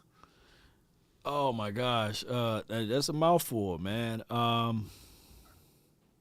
It's like this. I'm watching this movie, Snowfall. I got to use an analogy, man, in order to get this. Now, Franklin, he's making a lot of money, right? And he, because he's moving weight, he's moving keys, he's selling stuff, man. He's selling that, that white stuff, right? Those bricks. And it come to a point whereas his mom don't want him to do it because that's drug money, right? And it got to the point whereas Franklin was saying, look, Mom, his mom named Sissy. He said, Mom, regardless how we got here wasn't the right way, right? and I'm just trying to make a better life for you. And she was telling him, no, I don't want you to do anything for me because you taking money off the streets. And he said, it don't matter where the money is coming from. I'm just trying to be here to take care of you. Why would you slave and work 8 to 10 hours a day and having somebody to look over you, telling you what to do and telling you where to be at and these sorts of things? Let me just take care of you. And she refused to take his money, right? So what happened over the course of the time, her house got delinquent. The bank was about to take over the house. And he took the drug money and purchased the house under a random name. And when it came down to she working all of those hours to come in to make the payment for the house, they said, nah, ma'am, this house is already paid in full. Regardless of whether or not she was going to earn and pay the house for herself or whether or not he was going to pay off the house was going to be paid off. The problem is that it wasn't the way that she wanted it. So the thing is, regardless, the Cowboys can be winning multiple games, but it would not be the way that they want to win it. They don't want to win it running the ball. They don't want, see how tight it is, boy? You know, they didn't want to win it by running the ball. Watch this. I'm going to throw this in there. This might go deep, but I think, is this still a Jimmy Johnson complex 30 years later? Yes.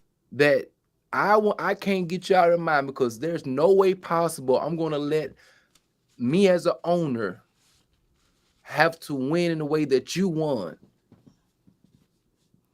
I want the credit so bad that there's no way, because of my pride and my ego, that I would not allow this team to win in the manner in which we did those years when you was under the helm as head coach. Ain't gonna happen. Basically, you got kids, right? My nieces and nephew. And I use this analogy all the time. You can go right now and finance a new car for them right now, no matter what level of car it is, right? You can go spend all of your hard earnings, your shillings, your money, your remunerations for the nation, and go purchase that car. Whether it's a 2022 or whether it's a 2001 car, and you give it to them, they wouldn't know how to utilize it if within the confines of what that automobile is designed for because of their age and their youthfulness, right? That's the reality.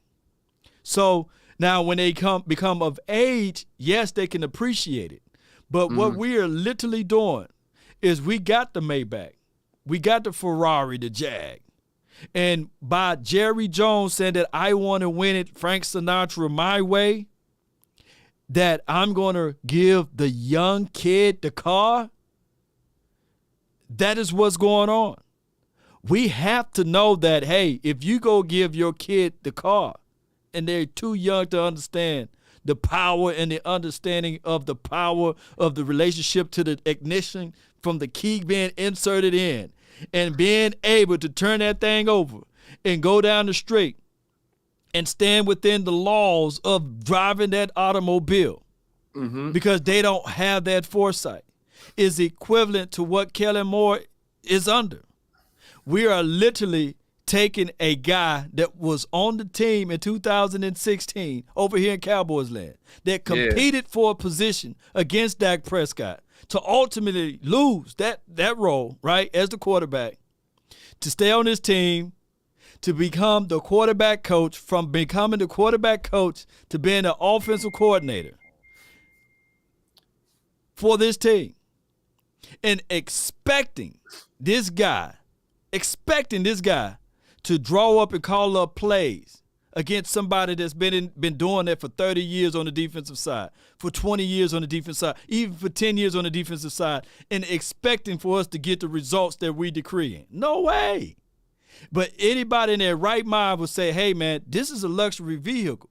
This is the Dallas Cowboys, the well-known organization that all of the four corners of the multiverse know about it, right? I think the aliens fly to see the Cowboys play on Sunday. Hey, let's check and see what the Jones family is doing with the Cowboys.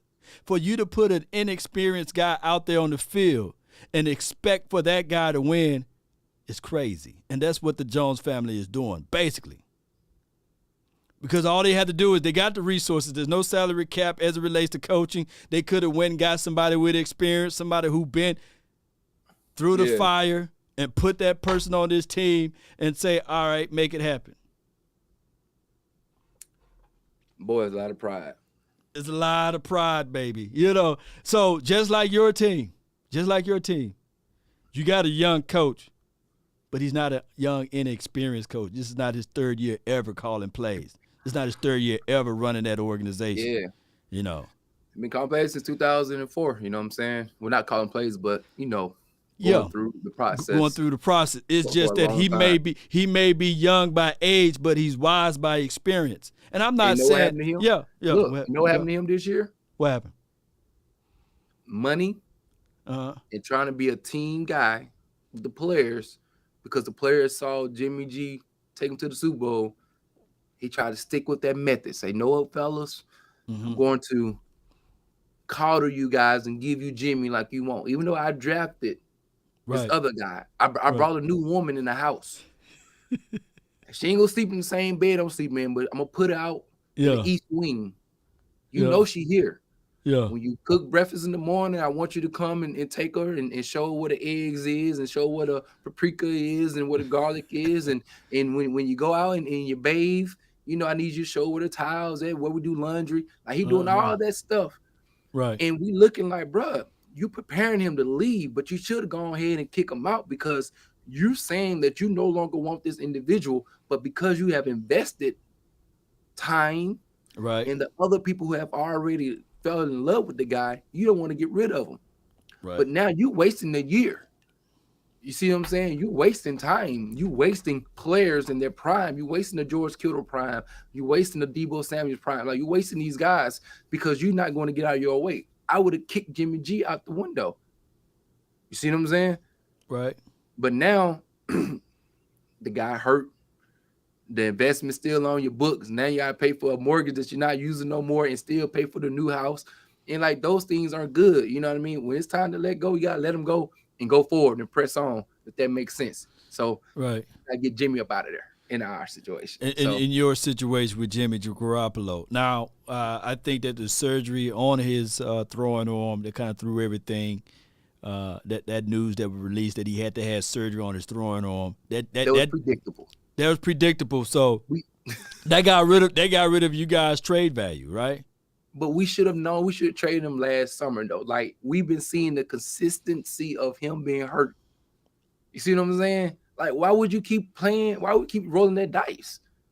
That's like picking up domino and know you got five doubles in your hand. Like you know you'll be behind the foot. Like you gotta pray that everything's go right to get all five of them out your hand. Let me ask you this though, and you're right. You're right. When you got those doubles, you got to fool around. You got to get them up out your hand. You got to get them up out your hand. Now, if you playing against somebody who's unseasoned, you could probably do some damage. And let's say you pull out doubles. If it's 1-on-1, then you can get away from that though, right? But if it's before man. 4-man locked down your end, shoot. You might as well say, shoot, I'm playing some mean ball now, dog. You know, I got 4 doubles, man. But depending on, like, let's say you got the blanks. Is that a bad double? Nah, also you have big 6, big 4, big 3. And big 2 got dog. Nah, nigga. I'm like, I'll throw that hand back in, dog. Bad ball, man. You look at first, if I'm pulling that hand, I'm talking man cash money. Like, man, who watched those, man? I mean, who watched that, man? Y'all need to go back to dishes, man. Y'all need to go watch the dishes, dog. That's what I'm saying. I ain't talking about no blank and no double 5s. But hold on. Big 6, big 4, big 3, and big 2. Hold on. Let me ask you this though. You got domino? You leading off? What you leading off with?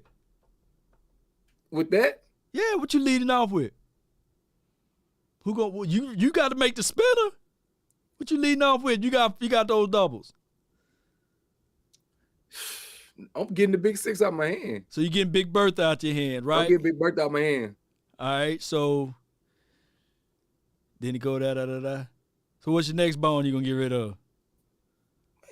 That's if I can play. And then you play. So you got Big Bertha out your hand. What you want to happen? Because you still got the double blanks. A blank six to play. There you go. See what I'm saying? But you seasoned and veteran and know how to do it.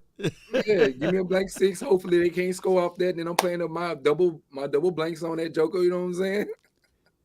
But see, some people don't have that plan design. You know what I'm saying? Shout out to all the domino players out there. A lot of people like, man, who's Big Bertha, man? Hey, get her out your hand quick. You better get that Big Bertha out your head. Sometimes, 6'4" don't keep domino, and I be seeing Big Bertha, and I'm saying, yeah. Hey, Steve say that double five makes money. And look, all money ain't good money, boy. Look, yeah, buddy. I seen people be so happy with that double five. Hey, and by the end of the game, they like, you hold on that double five and put hey, you got greedy. But shoot, I get that five up out of their hand though. But sometimes you have the only like doubles. You got the only five in your hand, right? And it's a double. It's a double. You lead off with that thing, and everybody eat off of it and come back around on you. Then you be like this. Womp, womp, womp, womp, womp. Then you lose domino. You gave everybody points on the board. Now you sitting back there like this. Yeah, dog. But you got your 10 though. You got your 10. You got 10, but now you sitting there washing, and everybody else look, you didn't knock. You know what I'm saying? Come on now. Yeah, I was somebody I wanted to read his comment, man. We having a good time, man. I supposed to only do a 30-minute show, man. Believe it or not. How long I've been live? Y'all tell me in the chat. Somebody said that Dak Prescott is upland. Is it Upland Khalif? You says that Dak has reached his level already. A new offensive coordinator won't change his game. What's your thoughts on that?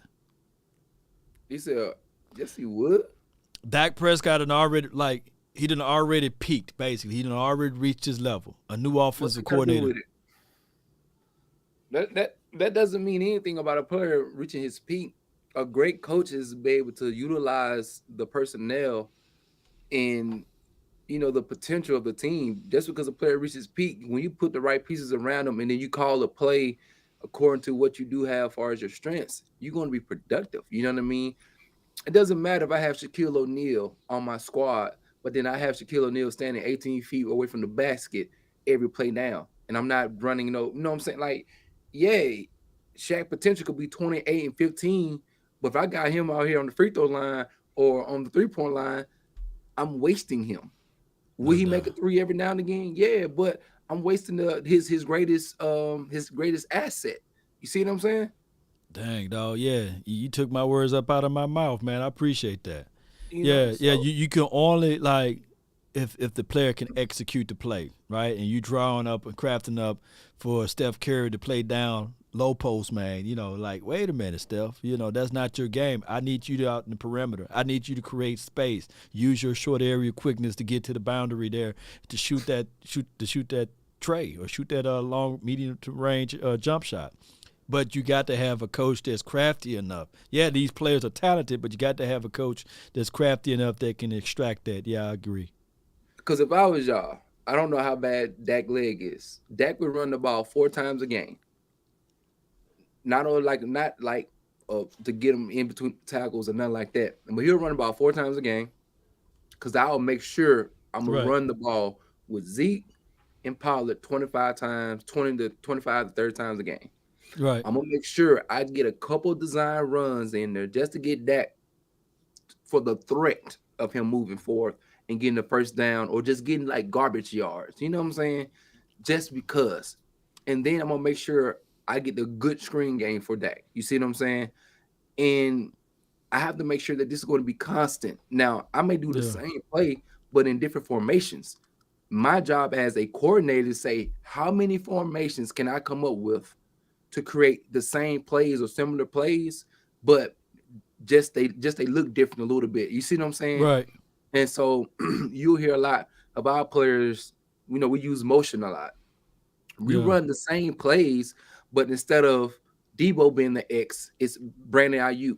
Instead of Kittle being the tight end, it's Juwan Jennings, and then Kittle line up in fullback formation instead of Right. check. You see what I'm saying? You just pretty much subbing out of different players, out of different positions, but usually running the same play. You see what I mean? And so the threat of players in different positions give the defense time. The defense kind of hesitates because they're not used to seeing your tight end in a fullback position. So they thinking it may be a trick play, but now it's just a running back off tackle. You see what I'm saying? And so Kellen Moore has to realize, how can I be more creative in my scheme and my play calling and my substitution package to run similar plays, which can be running plays, but using the personnel that I do have that everybody talks about, there's a great personnel to just kind of disguise it. You know what I mean? Right, man. You're spitting the truth over there, man, from a 49er perspective. Let me read some of these super chats, man. I appreciate you guys for help donating and help growing the nation. We have pretty much $30 from Ken Art. I really appreciate you. He says, Jerry wanted Paxton Lynch in 2016. Count our blessings. Imagine if Dez didn't drop the ball in the end zone. And that's a story of a different day. That was a catch. But we talk about something else. Unless you're talking about a different year, Ken Art, let me know. Also, he says, Jimmy been our first Super Bowl. Jimmy been to one Super Bowl and 2 NFC championships. I guess he's talking about your Jimmy, not Jimmy Johnson. One Super Bowl and 2 NFC championships. How many rings did Jimmy get from the Patriots? Let me know. He got 2? Dog, so he got 2 rings. Oh, wow. I don't think he wear those, though, right? And shout out to you, Brian Smith, for 1,200 stars. Basically, appreciate you. Nah, he did another 5. Dog, Brian Smith with 4,000 stars, man. Appreciate you on the Facebook, man. Thank you for help growing the nation. And then we also have J.R. He also donated $9.99 for your mind. He said the real question is, why are the Cowboys trying to get rid of Collins before they give Steele a reasonable contract? Guess they trying to wait till the last minute to contract again. That makes sense. That's a lot of stuff. But let me break down JR's super chat right quick. Before you let Terrence Steele play without a contract, I believe if you're going to give him that starting role, you got to see what you got out of him, what you're going to get out of him for 17 weeks. And they are trying to right now, this is my thoughts, Twin Maker. La'el Collins. Do you know who La'el Collins is? Before I go into detail. Okay, you know who he is. Okay. He was our starting right tackle who played, but he was also put on the bench due to lying to the officials, what have you. And we had a guy named Terrence Steele came in. Yeah, they went on a 6-1 run. All right, so this is the thing. I believe that they went to La'el Collins. This is just me speculating and saying, hey, man, we got this young bull named Terrence Steele who's good for us at right tackle. He's not a guard. And we don't want this man on the bench anymore. Heading into this season, we will have open tryouts for that right tackle role, but we would prefer you to play inside as guard. This is me only speculating. And he probably looked at them and said, no, I'm a tackle. I want to play at tackle. I don't want to be kicked back inside. And for damn sure, I'm not finna let this dude take my spot. I am the tackle for this team. Well, what we would do for you is that we will allow you to seek trade since you do not want to be kicked back inside. Because that's my only rationale, because it's not like $1.3 million is a lot of money, right? And it's not like at his contract, $10 million a year is a lot of money as well for La'el Collins. Mm-hmm. I believe that that's the disgruntled part of it, that they are willing to trade and cut bait with a guy who's not willing to be kicked back inside. What's your thoughts? Hey, if that person was homegrown, was he homegrown? Or Yeah, he was homegrown. La'el was homegrown. Right. Yeah. So when somebody like that was homegrown and you started having those, like when money's not an issue, that's just a philosophy situation where you're saying, okay, you're not willing to do this for the betterment of the team. So we're going to at least try to get something out of it, right? You got to get something out you. You know what I mean? Before we Right. just totally cut bait with you. And when we do see that there's replacements and then there are other free agents that are coming, who we feel like we can come in and do what you did without the other, situations that we had to deal with you with as Right. well. All right. Clean hands, keep on pushing. Plus, they already feel like they're getting Amari, not trying to bring him back up, but just for anybody who's causing any type of negative Vibes, vibe in the building.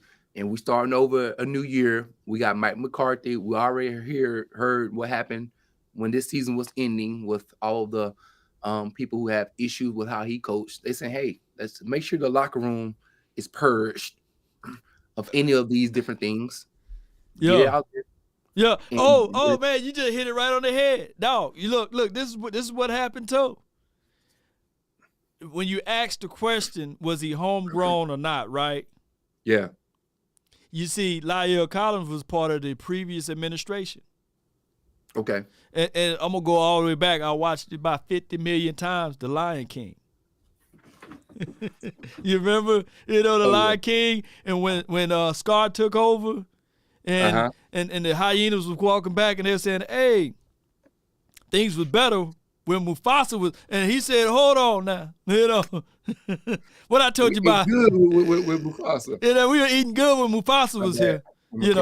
Yeah, I feel you. You good? Yeah, I'm good. So they were saying we was eating good when Mufasa was here. I don't know. I'm just speculating for the nation. You know what I'm saying? La'el Collins was saying, hey, man, I was good when Garrett was here. And he said, hold on, what'd you say? And that's what could have happened. And this is only speculating. So normally when you have somebody new to come in, it's like, okay, I'm going to give the longitude and latitude to the people that I drafted. And Terrence Steele is part of the new regime. He's not part of the old regime under Jason Garrett. So the coaching staff and everybody probably say, hey, I like this guy. He come to the apartments on time. He looked like he worked and gave 100% under workout regimens. He won the most workout award from last season, and I believe that he earned his time to be the starter out here. Now this other guy, he comes up late, out of shape, and we had to work him in. He's already lying to us, saying that, yeah, he didn't take the drug, but he did took the drug or whatever. It's time for us to cut bait with him. That could be the situation there. Twin maker. But you already know you got Terrence Smith or Tyron. Tyron Smith. They all was there. Yeah. They're like, hey, bro, you are the weakest link from those who have, from the previous regime anyway. So,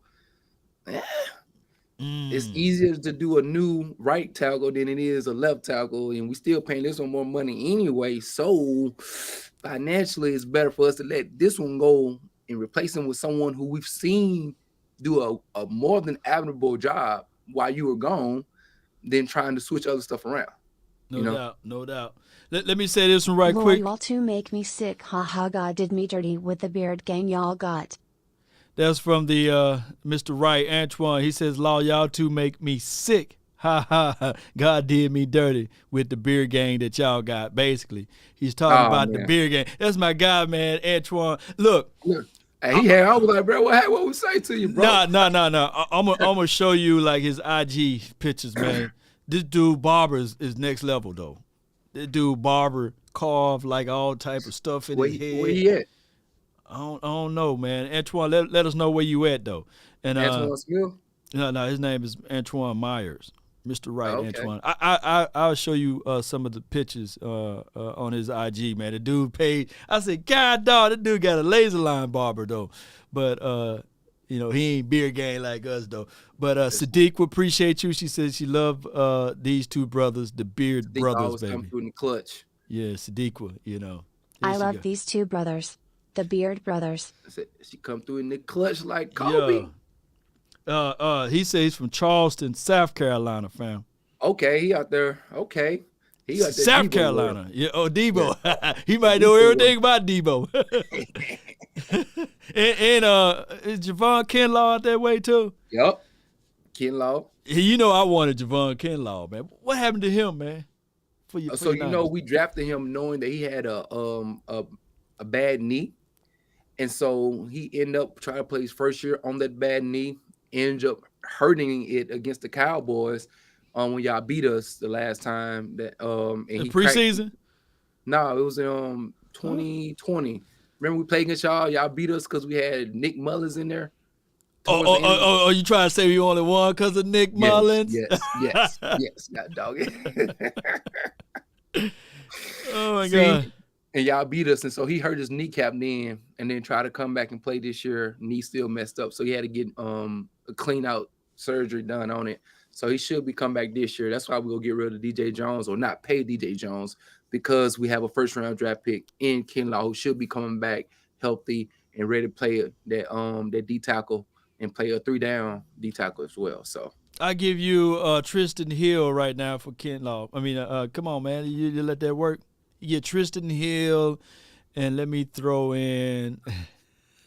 That's too much. That's too high of a grade. You got a first 15 round pick. Yeah. Compared to we give you Tristan Hill and a 6th round draft pick for Javon Kinlaw right now. And my guy Antoine said, yeah, Kinlaw is his fam. You know, it's his peep. That's what's up. Look, you give us D-Law. Okay. Well, keep talking. You give us D-Law. Okay. In the left guard, who y'all left guard is? He's unsigned though. Connor Williams. You can get Connor Williams. How much he trying to look for? How much he trying to get? 10? If it's above 10, I can't. Never mind. But you got to take the contract of D-Law too. So you taking the contract of D-Law and you taking the contract of Connor Williams. Sorry, I ain't got look. We ain't got them at $9.8 million. We ain't got that money right now. No, y'all don't got no money, man. Yeah, bro. Yup. All right, man. I don't want to keep everybody long. Look, I already did a marathon show yesterday, man. Were you there when I was live yesterday? Were you in the chat? I think I tapped in a little bit, man. No, we went for 10 hours, and it seemed like I could stay forever, man, on the weekends like this. The kids running up and down. Your sister-in-law was sick, so. Oh, she was sick? What's going on? Yeah. She all right? She doing a little better, but it was from last Sunday to today, everybody caught something. I know, right? You the only one, man. I'm telling you, man. I mean, this new diet I'm on, man, it's working, though, you know. Man, my boys, I went to a basketball game last night. My boy's gone right now. With help of one of my homeboys, he made to districts. Well, he won districts, won quarterfinals, win one more game, make the state. Wow. But anyway, man, throat out here sore. Sore, man. Look, dude, let me tell you what you do, man. You get coffee black, right? And with some of that turmeric. I ain't got no turmeric, though. I asked my wife for some turmeric this morning. I said, dude, we got some. We ain't got nothing in there. We do got to get some turmeric, man. That turmeric powder. Is that Bo out here, man? Yeah, Bo. What Bo doing, man? Let me see Bo, man. Let me see my dog, man. Man, Bo try to get up in this thing, boy. Oh, you don't want to? Yeah, I feel you, man. Nah, he behind me. He good. He good. Okay. You know, I heard something. I said, wait a minute now.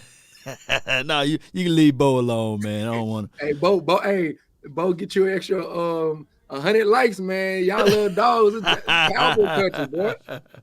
Hey, they see Bo, they be like, ooh, that's a handsome young fella right there. Oh my gosh, man. They said some black seed oil, man. I need to get up on black seed oil.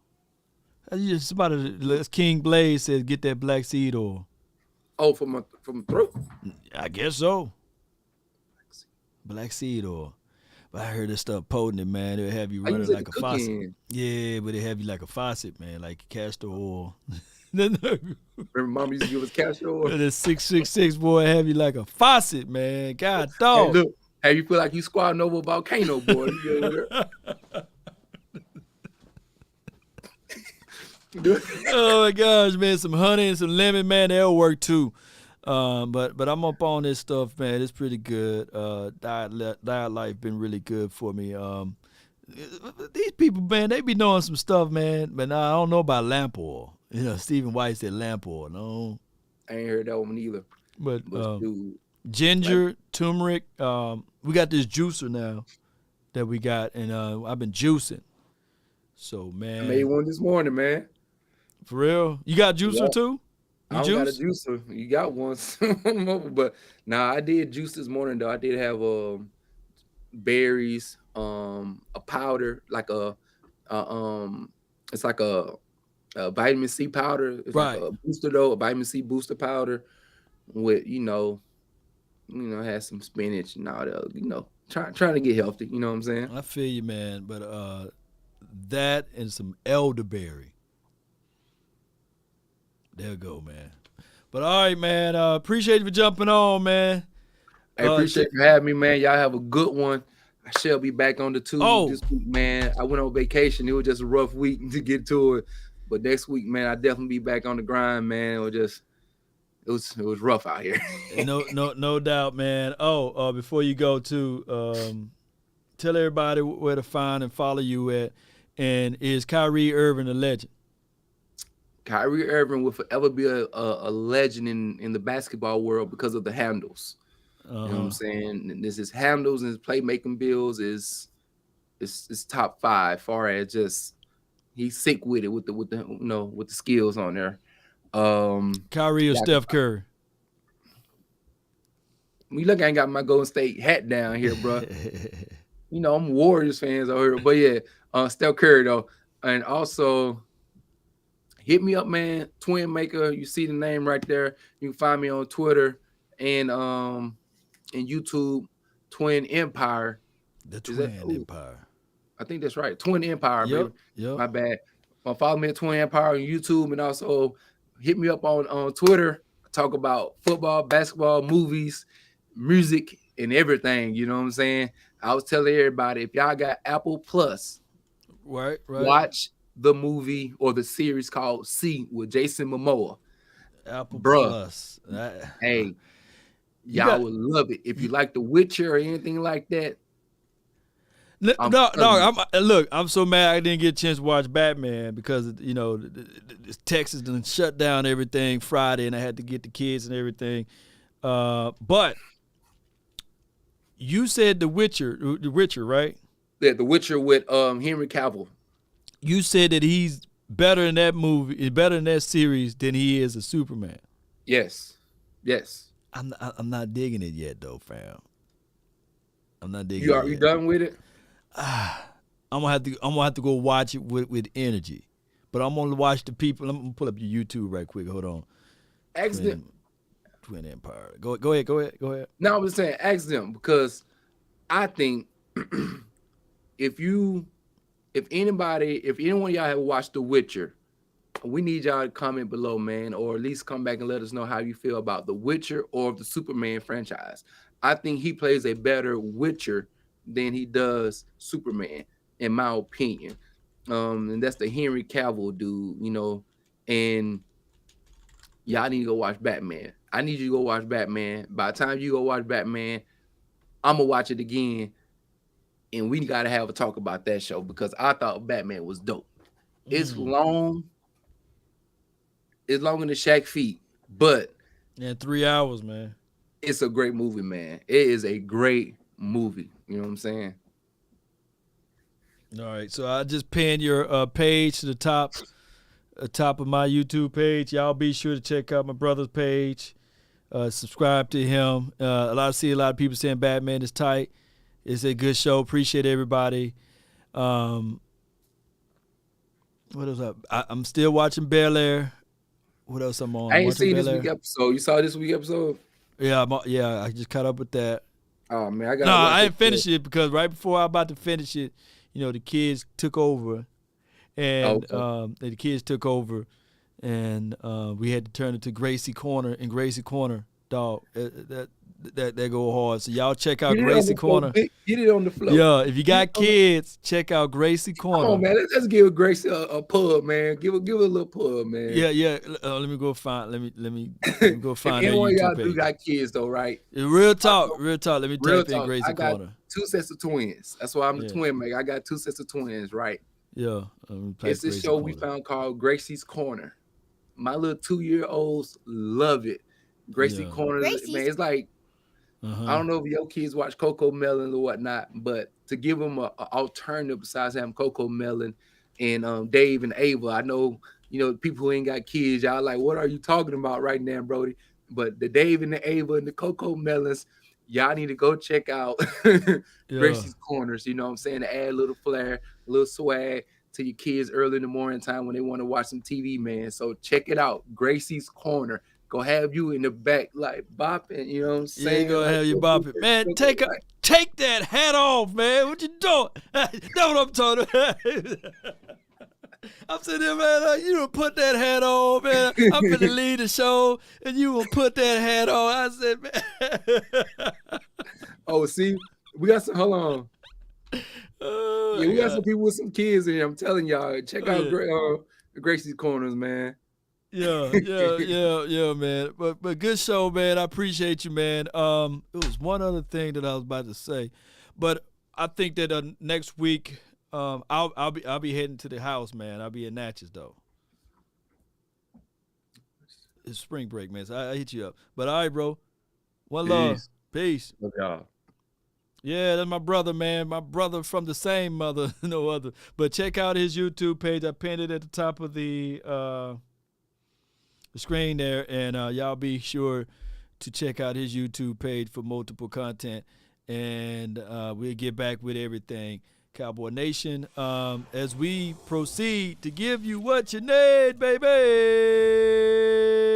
If you're watching all the way to this point and you had not hit that like button, shame. I'm HD law now. Shame. I'm in HD. Shame. But be sure, Cowboy Nation, to subscribe and hit that notification bell for more content. And I appreciate those who donated. I thank those who shared this content. And let's get up out of here, Cowboy Nation. One love to everyone. I'm sorry for the long video, though. I do. I really appreciate y'all for watching. But I'm sorry for the long video. I can talk Cowboy. Look, you guys are a relief for me, believe it or not. Just like that. Earl, appreciate you, Roll. Shout out time to everybody that's watching. Blake, yeah, I can't wait to watch Batman. Just don't spoil it for me, Cowboy Nation. Kyrie is the player. Shout out to you, Smooth. Earl, appreciate you. Earl Nightingale, right? Verdi, thank you. Stephen White, Noble's Royalty. Shout out to all of the mods, man. You guys been amazing. I hope daylight savings didn't get you like they got me. Let's go. Let's continue to grind and shine. Shout out to everybody that's watching. That's been my time. I really thank you all for yours. And remember, listening to nothing but the best. 4 hours. Lord, it's too long. Yeah. That's too long. I've been here for 4 hours. Lord. Ray Ramsey, what's up? Shout out to you, Chuck. Appreciate you, Peter.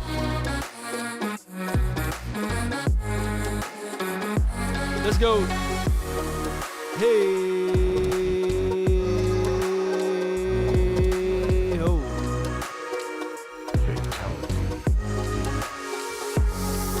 God bless you, Stephen White. Appreciate you.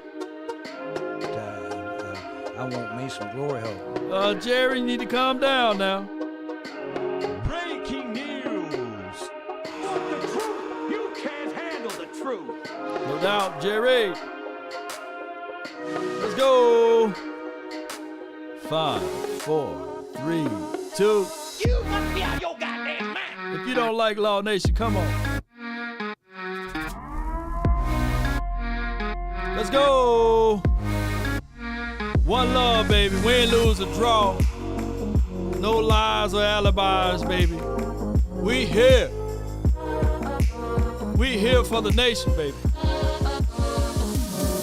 Yup. Come on. They say ain't no party like a Law Nation party. Yeah, baby.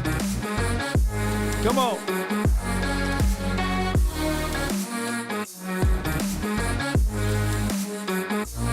You guys write this down.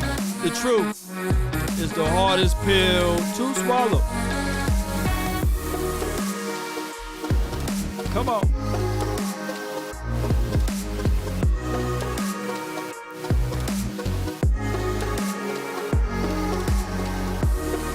I always say those convinced against their will is of the same opinion still, but also no amount of evidence will ever persuade an idiot. Let's go. We up out of here. Boo boo. Let's go.